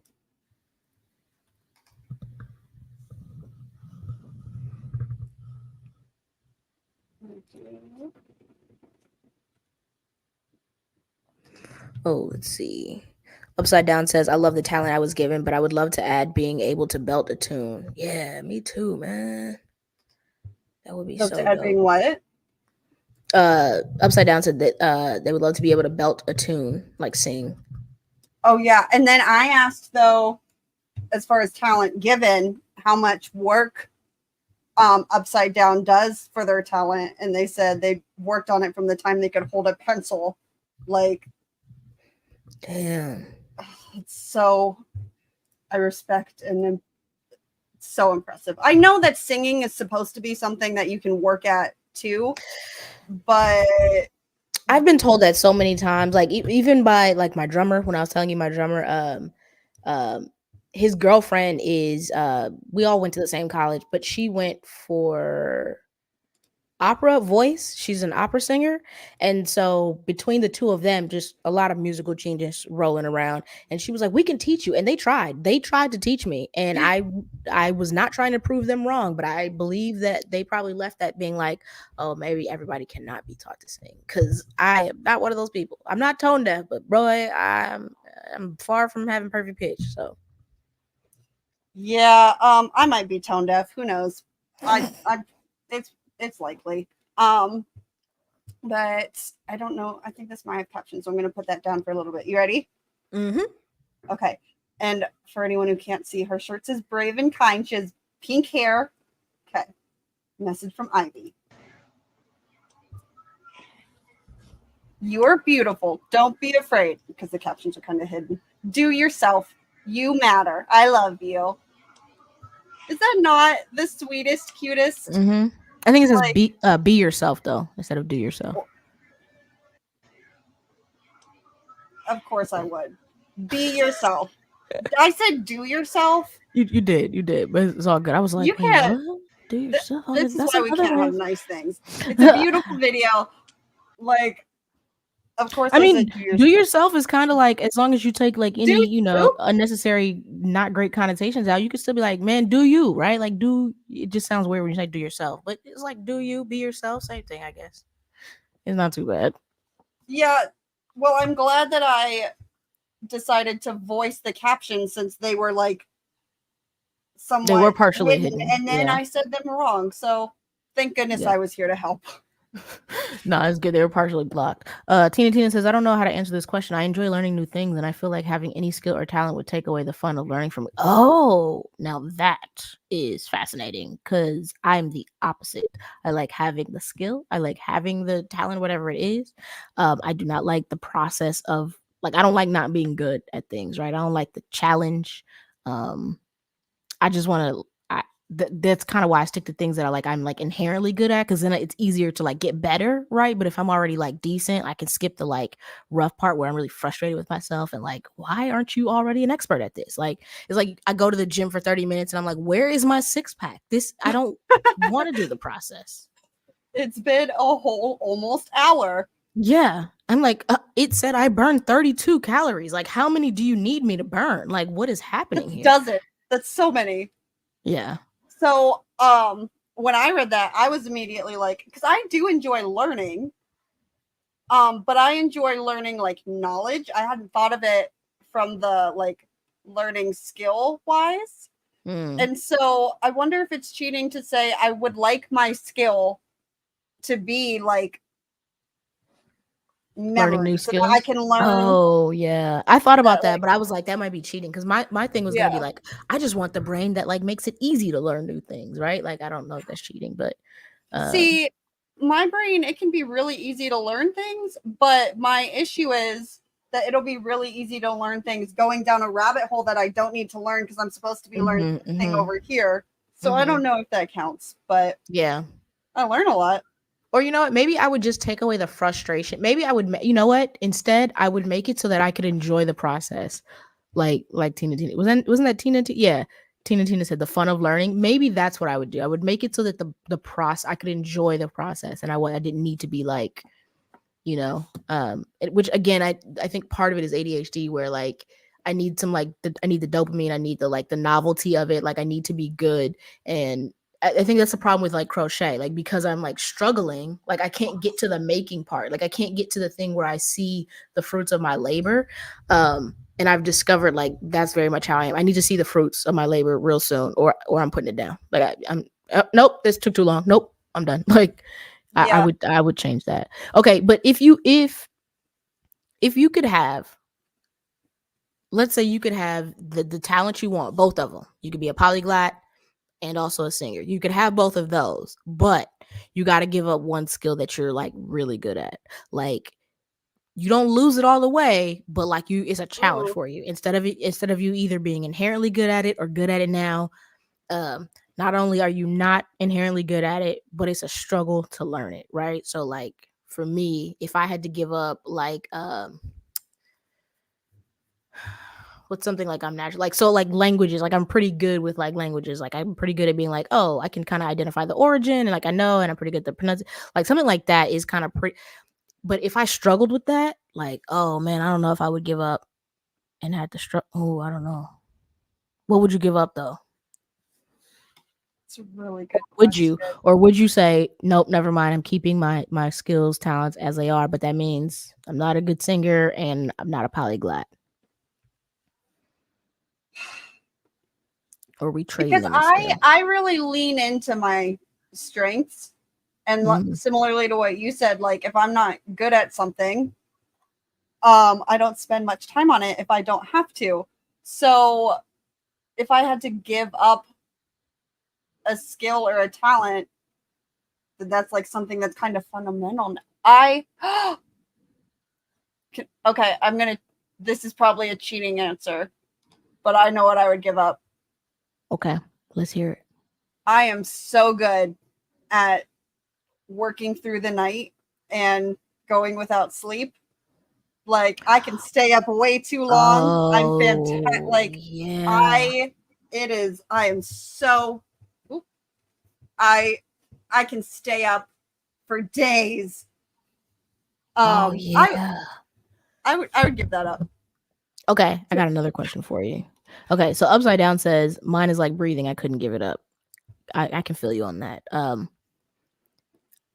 I think there's probably a number of skills that I would trade to have to be like either like an instant polyglot or to have that musical talent. But if What would you give up?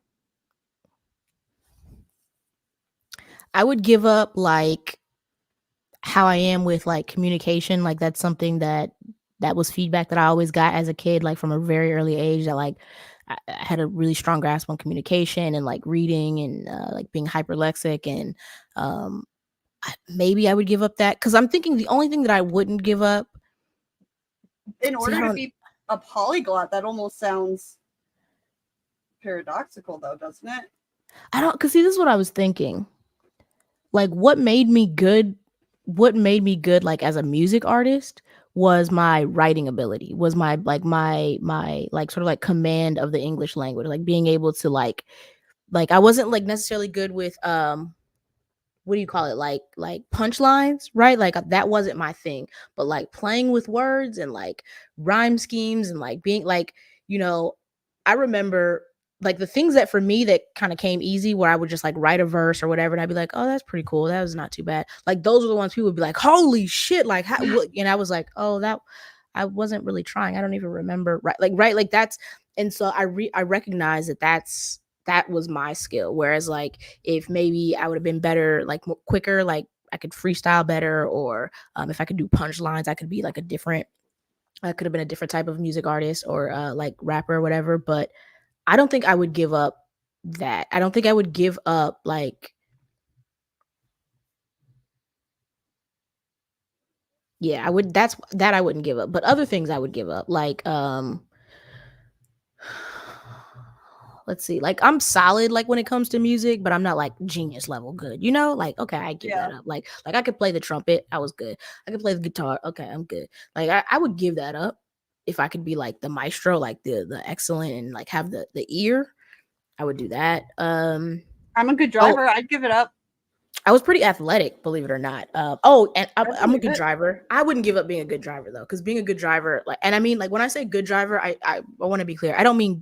I think of good driver like skilled driver, and then I think of like safe driver, right? And people tend to think two different things. So like I am not always like a safe driver. I can be reckless, but I am a very like skilled. I'm more skilled than average, but only because I had to take these courses that my mom made me take when we started driving by like professional drivers. I wouldn't give that up because it has saved me in a number of accidents. Like, being able to drive with your anti-lock brake system engaged and like make turns that you shouldn't have to make, and like all that stuff. I've had to do those things multiple times, or like driving in different weather conditions. So I wouldn't give up my driving skill, but I was pretty athletic, and I think I might give those up. Like I was fast as shit for no reason. Yeah. I give it up. I give up my speed. I could see you like with little Sonic legs, like. Yeah, it was ridiculous. Like, I don't know if it was just because it's less than me because I'm so small. I don't know, right? And of course I was smaller than I am now, but like, and I didn't even actually know I was that fast until it was a while. I had been playing softball for a while, and then that's when like I started hearing like, oh, okay. And I was like, oh, okay, I must be fast. Okay. Did you like Naruto run? I like to think you did. Maybe, but yeah, I would give up my athletic abilities.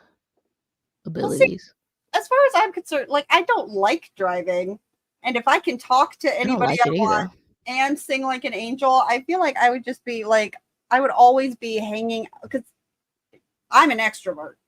So if I could talk to anyone and sing all the, like, I'd always be with somebody. I feel like, and you'd have a driver. Okay, so I got another question for you, but Okay, so yeah, I got another question for you. So if you came into a large sum of money, right? Well, first of all, hold on. Upside down says I think having my native language stolen made me more determined to learn it and others. That makes complete sense. Yeah. Yeah, absolutely, that makes sense. What languages do you know? Upside down. I remember. Well, see, and I'm not Was it even saying Blackfoot? I'm not even Can't saying a remember. driver. I just feel like I would always be with people. Like, Oh, that's what I mean. I don't so mean like necessarily somebody would. professional. I just mean like Okay, you would be like passenger princess, like you a friend or somebody else yeah, would be doing the driving. yeah, for sure. Yeah. Upside Yeah, down. 'cause If I upside could down afford it, says- I'd have a driver. Exactly. That actually sparked my next question, which was going to be if you came into a large sum of money and like you had no worries about like debts. Like so a lot of people will say like if I came into a large sum of money, I'd pay off all my debts or I'd invest or I do like let's say all that's taken care of. Like you Mhm. came into a large sum of money real quick and you don't have to worry about anything else ever again. Like right. So whether you are let's just assume you got everything you need in terms of like your debts paid off, credit is fine, all that good stuff, right? We're talking about like fun stuff at this point. Like your family is taken care of, the kids got their college fund, everybody's set. All right. And now it's time you got play money. What's the first thing you're spending that money on? I mean, like disposable income. This is not a necessity. First thing you're dropping money on. Or the first thing you start to do in your new wealthy life. I feel like this is gonna sound disingenuous. But I have been sorry, I'm so like ADHD tonight and like movie a lot. So I've been procrastinating like officially launching my nonprofit because I am so horrified of like the IRS saying, "Oh, you did this form wrong and messed this thing up. Like now you owe us crazy amounts of money." And one of the rules with nonprofits, the way that I want to do it, is you have to have like a certain percentage comes from like the general public, and it has to be divided like this, like many different ways or whatever. So if I just got a whole crap ton of money, I just do it as a foundation where I can fund it all. And then, I mean, I'm not going to say the IRS because kids my butt because like I'm not like in a position. Nah, because if you got a foundation, though, you got somebody to handle that. So yeah, so then you tell them to kiss my ass. Yeah, and then you deal with our accountant. But that's not a fun answer. What would I spend money on that's stupid? It doesn't have to be stupid. I think I know the first two things, and I'm trying to think which one I would do first. No, that's a lie. I know which one I would do first. So I always said I would have a chef and a driver. Wait, the first one? Oh, chef. Oh, yeah. So the two parts of adulting that I hate the most is feeding myself and taking myself places, right? Like I'll clean. You want to? Matter of fact, I'll clean the bathroom. Like you know what? I'll clean the bathroom and do the laundry, and I will actually wash the dishes afterwards if you just feed me. Like, and I mean, I don't want to do any parts of it. I don't want to go grocery shopping. I don't want to plan the meal. I don't want to prep the meal. I don't want to put the food away afterwards and put it in food storage. I don't want to do none of that. And matter of fact, if you're too messy in the way you clean, I actually don't want to clean up after you because I'm a very like clean as you go type person. So that's why I just thought about that. Like, I'm like, I'll wash the dishes after, but no, I have washed the dishes after people who use everything and then like they do not clean as they go. And I'm like, no, you're gonna drive me mad. But I would have a chef first. I would absolutely, hands down. Like I've teetered the line of being like, should I be getting Factor or Hello Chef or one of those things? Which one did I have for a little while? See, I was gonna do Hello Fresh, but you still have to prepare that. And my thing is, I have a gallon of milk in my fridge right now that is a month old, and I need to throw it away. And I never opened it because I had a plan to make this particular meal that required the milk, just a little bit, because I don't drink milk. I don't use milk, and I didn't make it because I procrastinate too much when it comes to food. So now it's wasted, and like people, the ADHD tax people know about that stuff. I don't want to do it. It defeats the purpose if you still have to cook it. So it's not Hello Fresh. I don't remember which one. No, it's not for me. That's why I didn't get Hello Fresh. Yeah, but It was like fresh meals that you could just like microwave though, but they were good. Oh, okay. Like Um, Factor. That's kind of like Factor. Factor is like a fresh meal. It comes like it's shipped like overnight or something like that in like a little cooler thing, and you just have to heat it up. Like it's already cooked. You just got heated up. Yeah. That's what I need. Yeah, that was good. A chef, ooh. Yeah. And then materially though, all the tattoos. All of them. Oh, tattoos? Oh, nice. Nice. I was just watching a tattoo video earlier. I don't know. I watch this channel called Treacle Tats. I believe that's how you say it. She's like a tattoo enthusiast, not a tattoo artist. And I was watching this whole thing about this tattoo artist who has been run off the internet because of her foolishness. She misspelled a client's name, and she came on the internet and was like crying about it and was like, "Oh my god, I'm so sorry." And the person was just so aggressive, and she was like, "You bitch!" Like just gave this story where she was a complete victim, right? Despite the fact that she spelled the tattoo Approved wrong. it. Yeah. She's the tattoo artist spelled it wrong, tattooed it, messed it up. And the client had actually showed her a picture of what she wanted. And in the picture that she showed her, it was spelled correctly, but the tattoo artist spelled it wrong. And so when the client went back to like check the stencil, and mind you, it was on the back of her arm. So when she went to check the stencil, she was like, Her yeah, mind like filled it in. yeah, right. Which is natural, right? You're looking for the alignment and is it even? Is it centered? And blah, blah. So that's what she's looking at, right? Is it me or your sound's getting like real choppy for me? Oh, I'm not sure. Everything's fine on my end, but it could be. You know, I've been having issues with that. Anyways, she came on and gave this story where she was a victim. She's crying and she's so tired and she had kids and blah, blah, blah. And then the client got online and said, "Y'all, I tried to message her. I tried to handle this offline, but it didn't work. So now I need to come and tell you that that is not what happened at all." Come to find out, it's a Black woman, and they're in North Dakota. And all of the like things that the woman had said about the client suddenly started to make sense. She was being so aggressive and she was yelling at me and she was like, da da da. And the client was like, "Pull up your shop cameras. You have security in there, right? Like you have footage. Like let's pull up the cameras. Like let's talk about what actually happened." It was bad. It went left. And people started like responding and yeah, and then they found out she was doing other stuff like tracing other people's artwork and not doing original art. And this isn't her first mistake with the misspelling. It's not even her second. It's like third or fourth. It's a mess. So then she shut down her stuff and she ran. So that just reminded me of that when you said tattoos. So I was like, oh, I watched Treacle Tats, and I just watched a story about that earlier. It's quite interesting. I wanted to read some of these comments. Upside Down said, I don't know if I'm saying this right. BLACKxSIKH.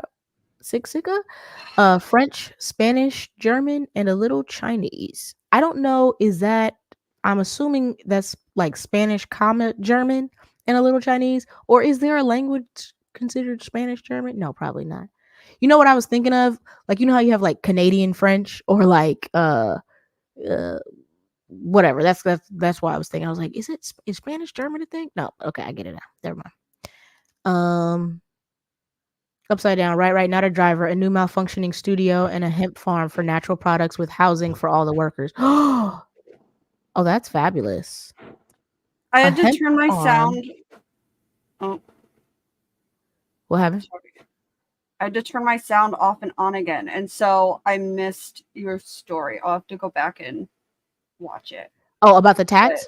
But the sound is, but in theory, yeah. Hang on, I think the sound's working. With the tattoo story, I was really just saying that I watch a channel called Treacle Tats, and they were talking about this tattoo artist who messed up and she lied, and come to find out it was a Black woman and there was some racial undertones to it, and it was a mess, and she shut down her Instagram or all of her online accounts and is nowhere to be found now after they found her doing a whole bunch of other reckless stuff like tracing tattoos and stealing artwork. And she messed up this lady's arm real bad because she's probably never tattooed dark skin before, and she scarred her, and there's like a hole. Like it was a mess. It was terrible. Anyways, But Upside Down was saying they would have a new hemp farm for natural products with housing for all the workers. I love the with housing for all the workers part.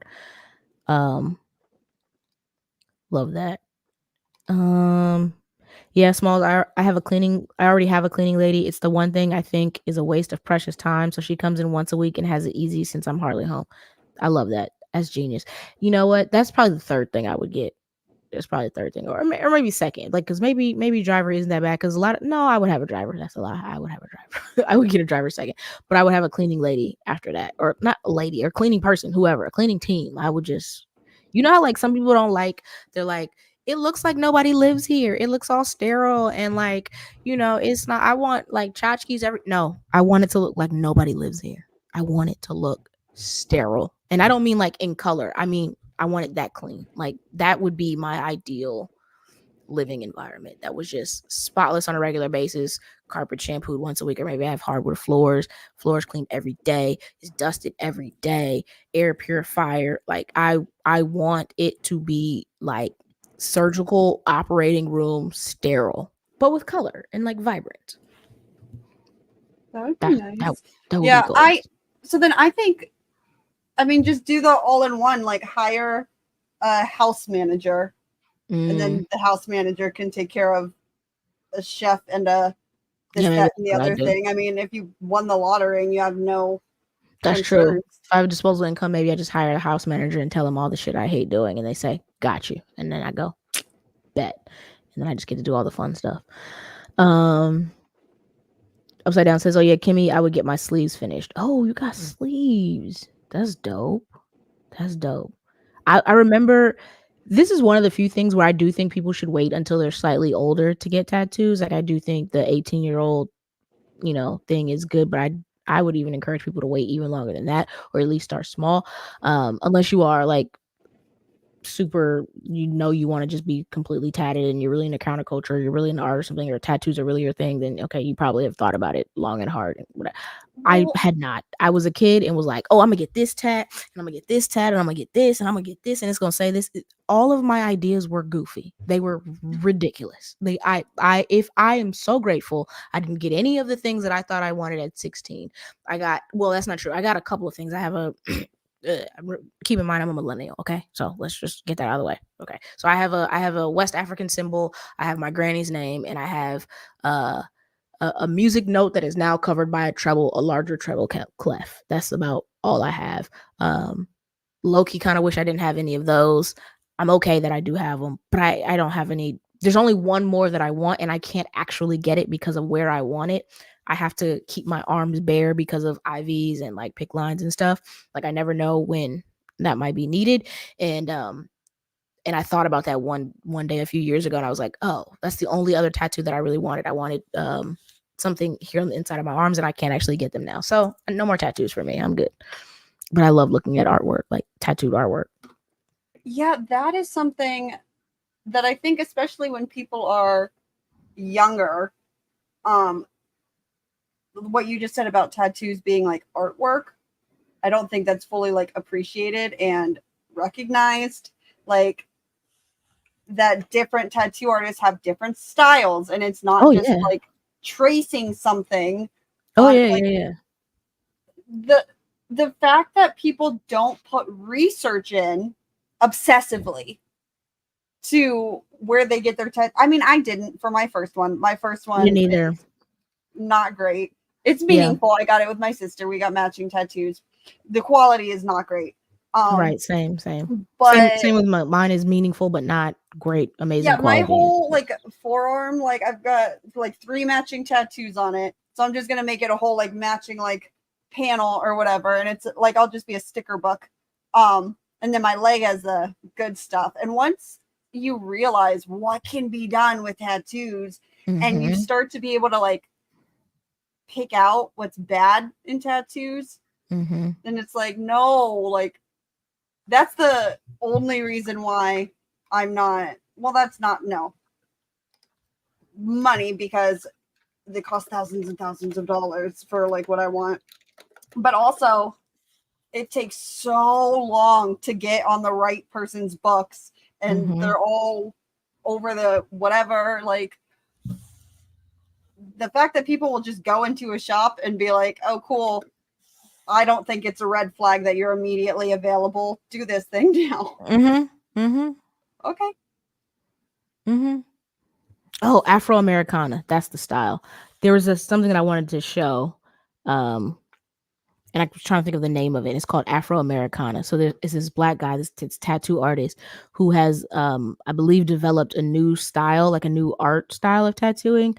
So much so that, like, you know, people are traveling to get his art style, but he also sells the design. So like you can have him draw your design, and then if you can find somebody in your area who will tattoo it exactly, like he will draw it up, do whatever, and then and I know like a lot of tattoo artists won't do that, right? They'll be like, oh, I'll do something similar, I'll do my own version, but his is so specific that like if you can find somebody, like if I was to get his art, like, one, I would get his art on me. Two, I would want him to tattoo it, but then three, if I couldn't, I would have to find somebody who would be willing to do it like line for line, because it is so like very specific. I'm trying to send you this link, but of course this TikTok won't open. Oh, actually, you know what? I don't need it because it wants me to log in. I'm actually going to send it to you like this. And then we're going to come to a close here shortly. Is treacle tats what you were talking about? I hit yep in the I had typed yep because you were talking, so I didn't want to forget. But yes, Treacle Tats is the YouTube channel. She's somewhere in the UK. Kimmy, can you pull that one up for us? That TikTok. I'm not sure if it has sound. There was something else I missed real quick. Upside Down says sound is good here for you both. Okay, dope. Love my lady who cleans. She suggests her task. The sound isn't available for that. Oh, okay. Probably have, like a copywritten thing. Okay. In it. Upside Down says love my cleaning lady. My lady who cleans. She suggests her task. I like that. That's wise. I always like people who take initiative. Like, you tell me what needs to be done. Yep, Smalls, I agree. Your skin and taste change. Yeah, that's that. I'm so glad I didn't get everything. Agreed, Kimmy. I love details, so my sleeves will be finished in pointillism. Oh, I've heard of that, but I don't know if I think I know what that is. I'm about to look it up. But okay, here's the yeah, the dots. The style. That's what I thought. Okay. That's what I thought. Yeah. That's a lot. A long time. Hell yeah, it is. Looks but hey, so I'm cool. assuming Upside Down. I'm assuming you know what you want, you know, as an artist, especially, like, we can be like real particular about what we want. Oh, I apologize. Holy shit. Okay, so I don't know why I covered the mic when I was apologizing. My bad. Anyways, let's look at this TikTok right quick, and then we're gonna wrap up here soon. I'm gonna see if I got anything else we need to cover. So let's check this out.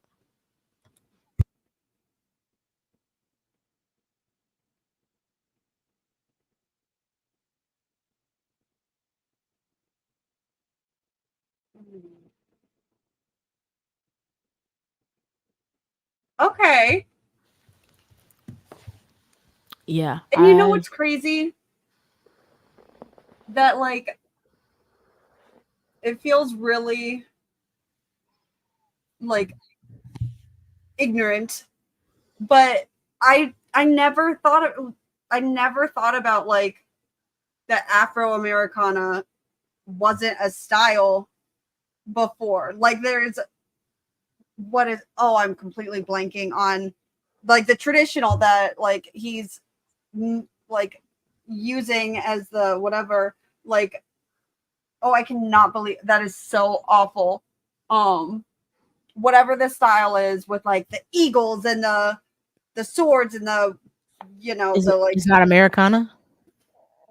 No, it's not Americana. It's like, it might be like traditional or something. He said something about that on his page. See, I don't know enough about tattooing, but he did use the word traditional, but that wasn't the only thing he said. Yeah, and the fact that, like, it hasn't incorporated, like, Black people more. Are you sure? Before. Oh, well, maybe it's not, because I just looked up Americana style tattooing.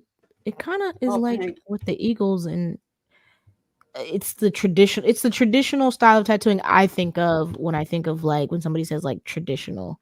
But maybe that's not what you're thinking of. Well, I had to turn my sound off and on again. Can you say that one more time?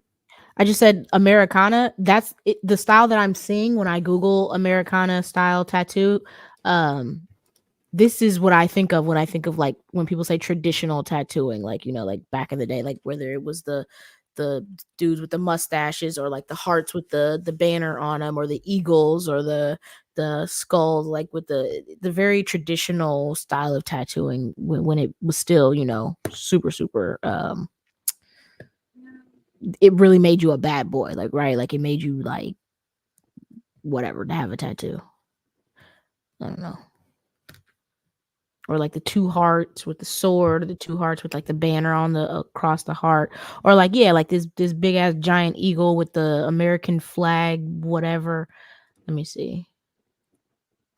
I don't know if I'm gonna be able to show you like this whole thing. Watch it not even pop up the same for you. All right, I just sent you the link. Oh, holy shit, that's a long link. I just sent you the link of what I'm looking at.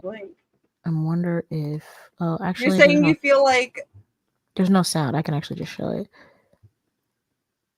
that's just you just sent me the Google African or American style. It's fine. I just looked up. I was showing the Americana style of tattooing that I think of when I was thinking of traditional. That I thought you were talking about.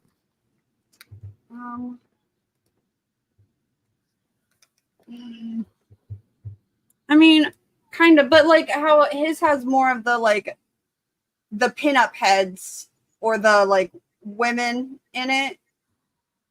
I don't know. It is my brain's starting to not work, but all good. It's a really cool style. I don't know how to word what I'm thinking, but I don't know. He has a really beautiful style, though. Yeah, I love. Oh, it's about to be midnight. Have I done my Duolingo for the day? I have not. We got to get on that. Yeah, we got to go. I got to do my Duolingo. I also got to go to the ER because my PICC line is causing me so much pain. Called myself trying to fix it last night, and I think I made it worse. So that's where I'm going when I get off of live stream. What's the gas for? Dramatics. Sorry. He's in Atlanta, so I was like, oh, cool. And for people who didn't get to see, that's Aaron Davis Tattoos, AARONDAVIS TATTOOS. Oh my God, is that his name? I'm assuming so. That's my ex's name. Tattoo. That was weird.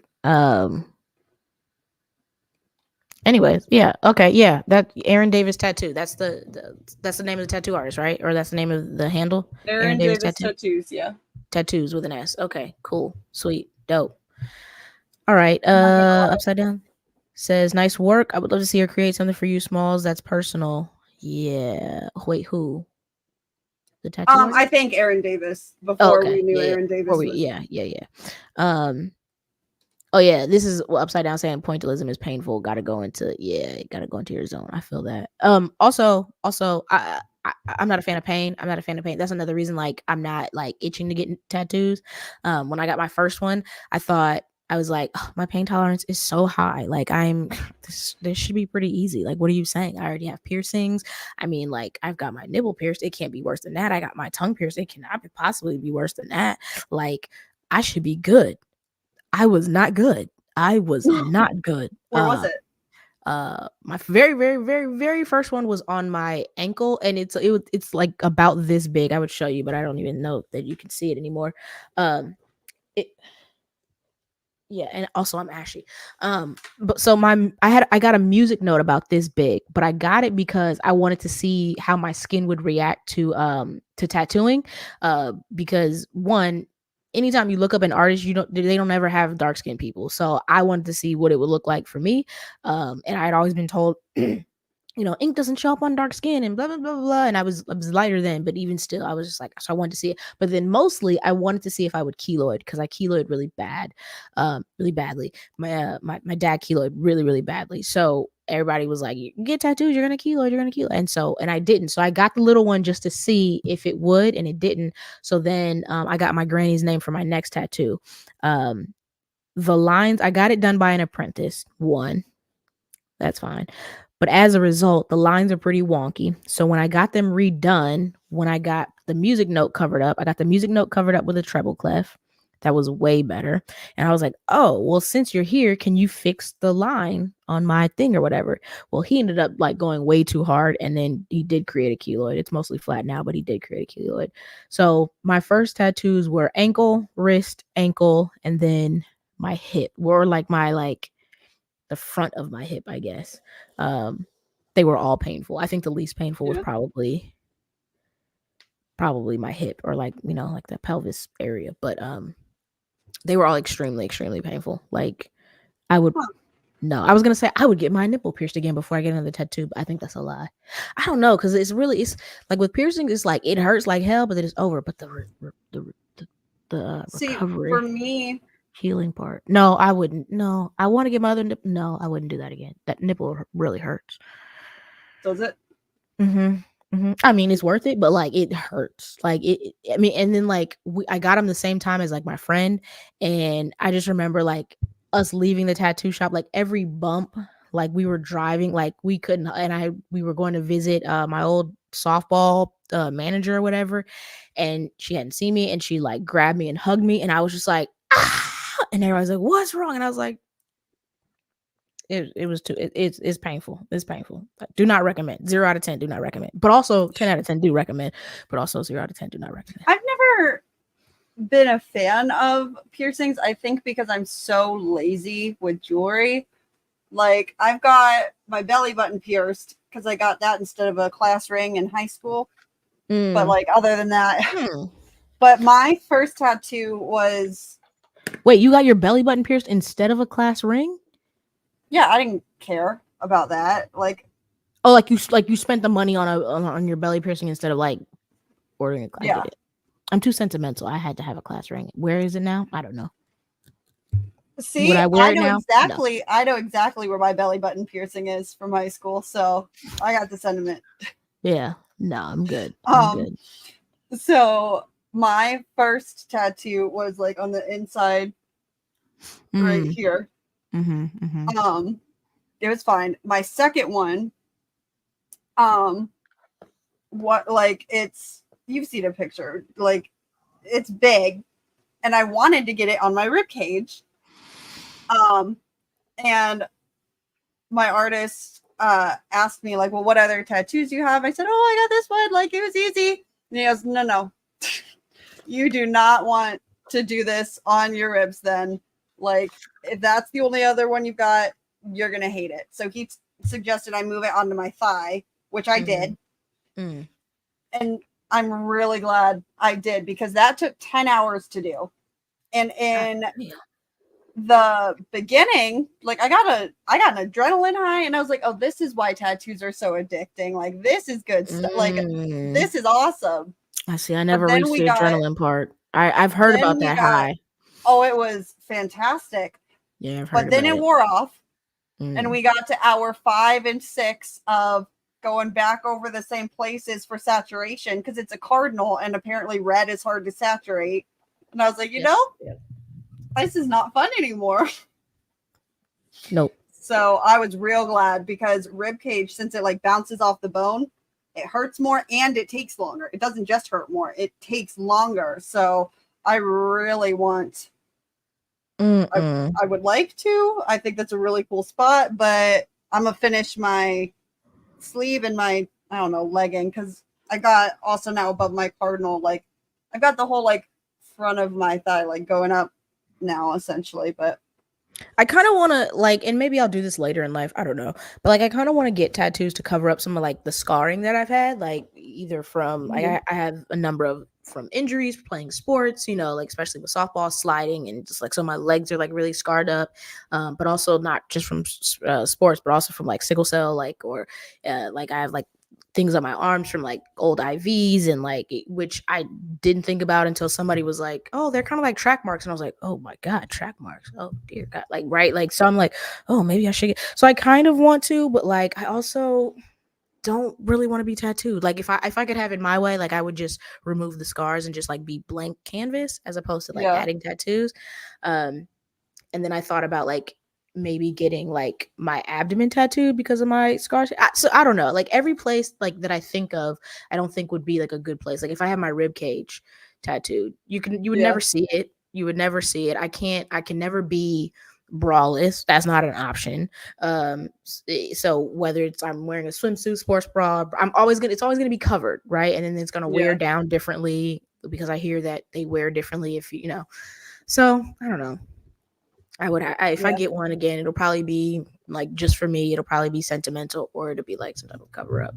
Upside down says my rib cage was the worst. And this was funny. I was actually trying not to like laugh in the mic while Kimmy was talking. Upside down says me either. I thought I was tough, mommy. When I went to get my nipple pierced with my band. At the time we were on tour at the time, and we were. Oh, band. I thought you said your man. I was like, no, band, drummer, bassist. And we had gotten to California, and I think I want to say this was like after we did like San Francisco Pride, right? And we were all like hyped up, and we had like made a promise. Like, okay, if we get this gig and we do this tour, if it actually happens, we're going to all go together and get in. And our drummer wanted a tattoo, and we wanted piercings, right? He didn't end up getting this tattoo. I can't remember why. But we ended up getting pierced, and she yelled out while she was getting pierced, Jesus mother, like she just, and it wasn't like an expletive, right? But it was like imagine somebody cursing, but like in a Bible verse. I don't know how to explain it, but she was just like, Jesus mother, and it was just so hilarious. Because she's also like very quiet. Like she's not like me. I talk a lot. I talk a lot of shit. I cuss a lot. Like, right. Like I think if somebody heard me yelling out an expletive, nobody would be surprised. But like this is a person like who's always quiet. Like she's funny. She's quick. She was the person who will say something under her breath and then it hits you and the whole room would be cracking up. Right. But she's so quiet. She's so reserved. So for her to like yell like that, we were laughing for like an hour. Like even the piercer was crying, laughing. That she was like, I didn't mean to do it. That's how bad it hurt. And I was like, I know. Like, I believe you. It's painful. I don't know why. Oh, Upside Down says, I got mugged for my class rings. What a treat. God dang. That's rude. Why would somebody but oh well, I guess because I was about to say our like class stones rings. and Yeah, I was thinking, I was like, are they that valuable or that expensive? But I forgot you can actually get really valuable ones because I was trying to think about mine. You can get really expensive class, yeah, because you can get like white gold, platinum. You could have got them like whatever. But I felt like spending that much on a class ring was giving very much like peaks in high school energy. You know, like when people like keep referring back to their glory days in high school, I'm like, did you peak in high school? Is that what happened? That's what spending that much on a class ring get. It reminds me of like people who spend thousands of dollars on prom these days. I'm like, you're acting like this is your peak. Like you're not gonna have a wedding. Like you're not gonna have any major red carpet event to go to, and maybe you won't. But like, do we need to spend $15,000-$20,000? Yeah, and I'm talking when I say thousands, I don't mean like a few thousand because inflation and like you get your gown design. I mean $15,000 to $20,000 on prom, right? I mean like dress, custom design, a year or years in advance. I mean like limos and rented cars and rented Ferraris and rented Rolls Royces and like renting hiring a driver for the night and like doing stuff to just stunt on like it just gives very much peaked in high school energy, and I want no parts of it. However, dear Upside Down, I hate to hear that you got mugged for your class rings. That is rude. It is very disrespectful, and I hope that person stubs their toe once a week. Just as the last one heals, I hope they stub it again. And then get a paper cut. Mm-hmm. You stub the toe, you get a paper cut on. I hope you get a paper cut between your toes and then stub the toes. Oh no, that because a paper cut in between. Don't know if you ever had it there. Don't know if you ever had it there in between. It sucks. I think we might have gone a little too far. No. Oh my gosh, that gives me such a visceral reaction. Good. To think of. Good. Oh my gosh. I mean, that person deserves. Oh my gosh. That's the least they deserve. They do. Yep, Kimmy, and I have nothing there but skin. Oh man, I think they were talking about the tattoo artist. Ruby Gore I is an think they were artist talking about the with ribs scars and and not vegans. between No, the yeah, toes, but no, they were talking about the tattoo. okay, yeah, Yeah, not with not the the ribs no, for not the it paper hurting. cut. Yeah. Yeah. Okay. Ruby Gore is an artist sensitive to scars and vegans. Oh, really? Excuse me while I write down that name. Excuse me 1 second. Of course, I don't have a pen. Why did some makeup? Here, I'm gonna just text it to you. I'm acting like I can't replay this stream later, right? Yeah, I just I messaged you in Discord. Thank you. And then they said the rings weren't that expensive. They took them in anything else I had. I was just getting mugged. Ugh.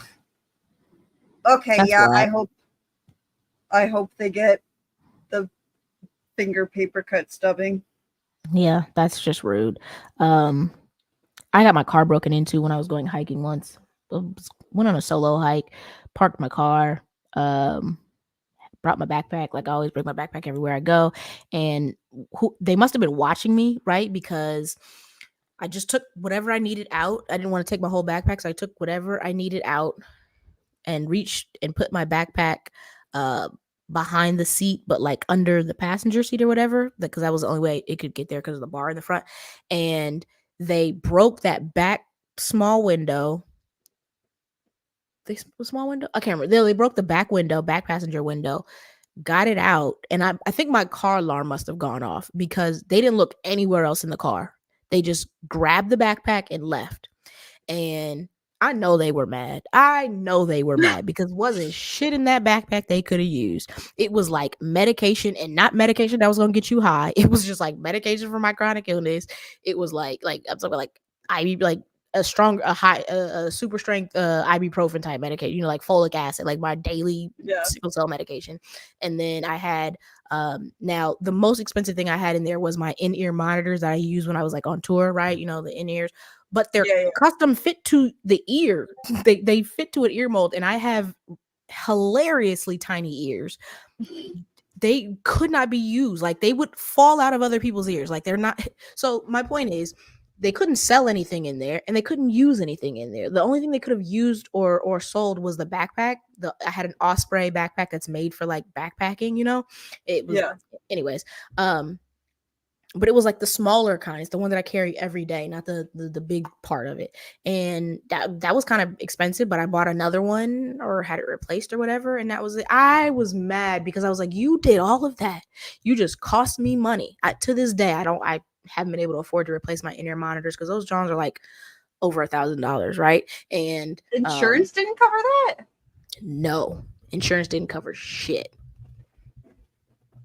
Nope.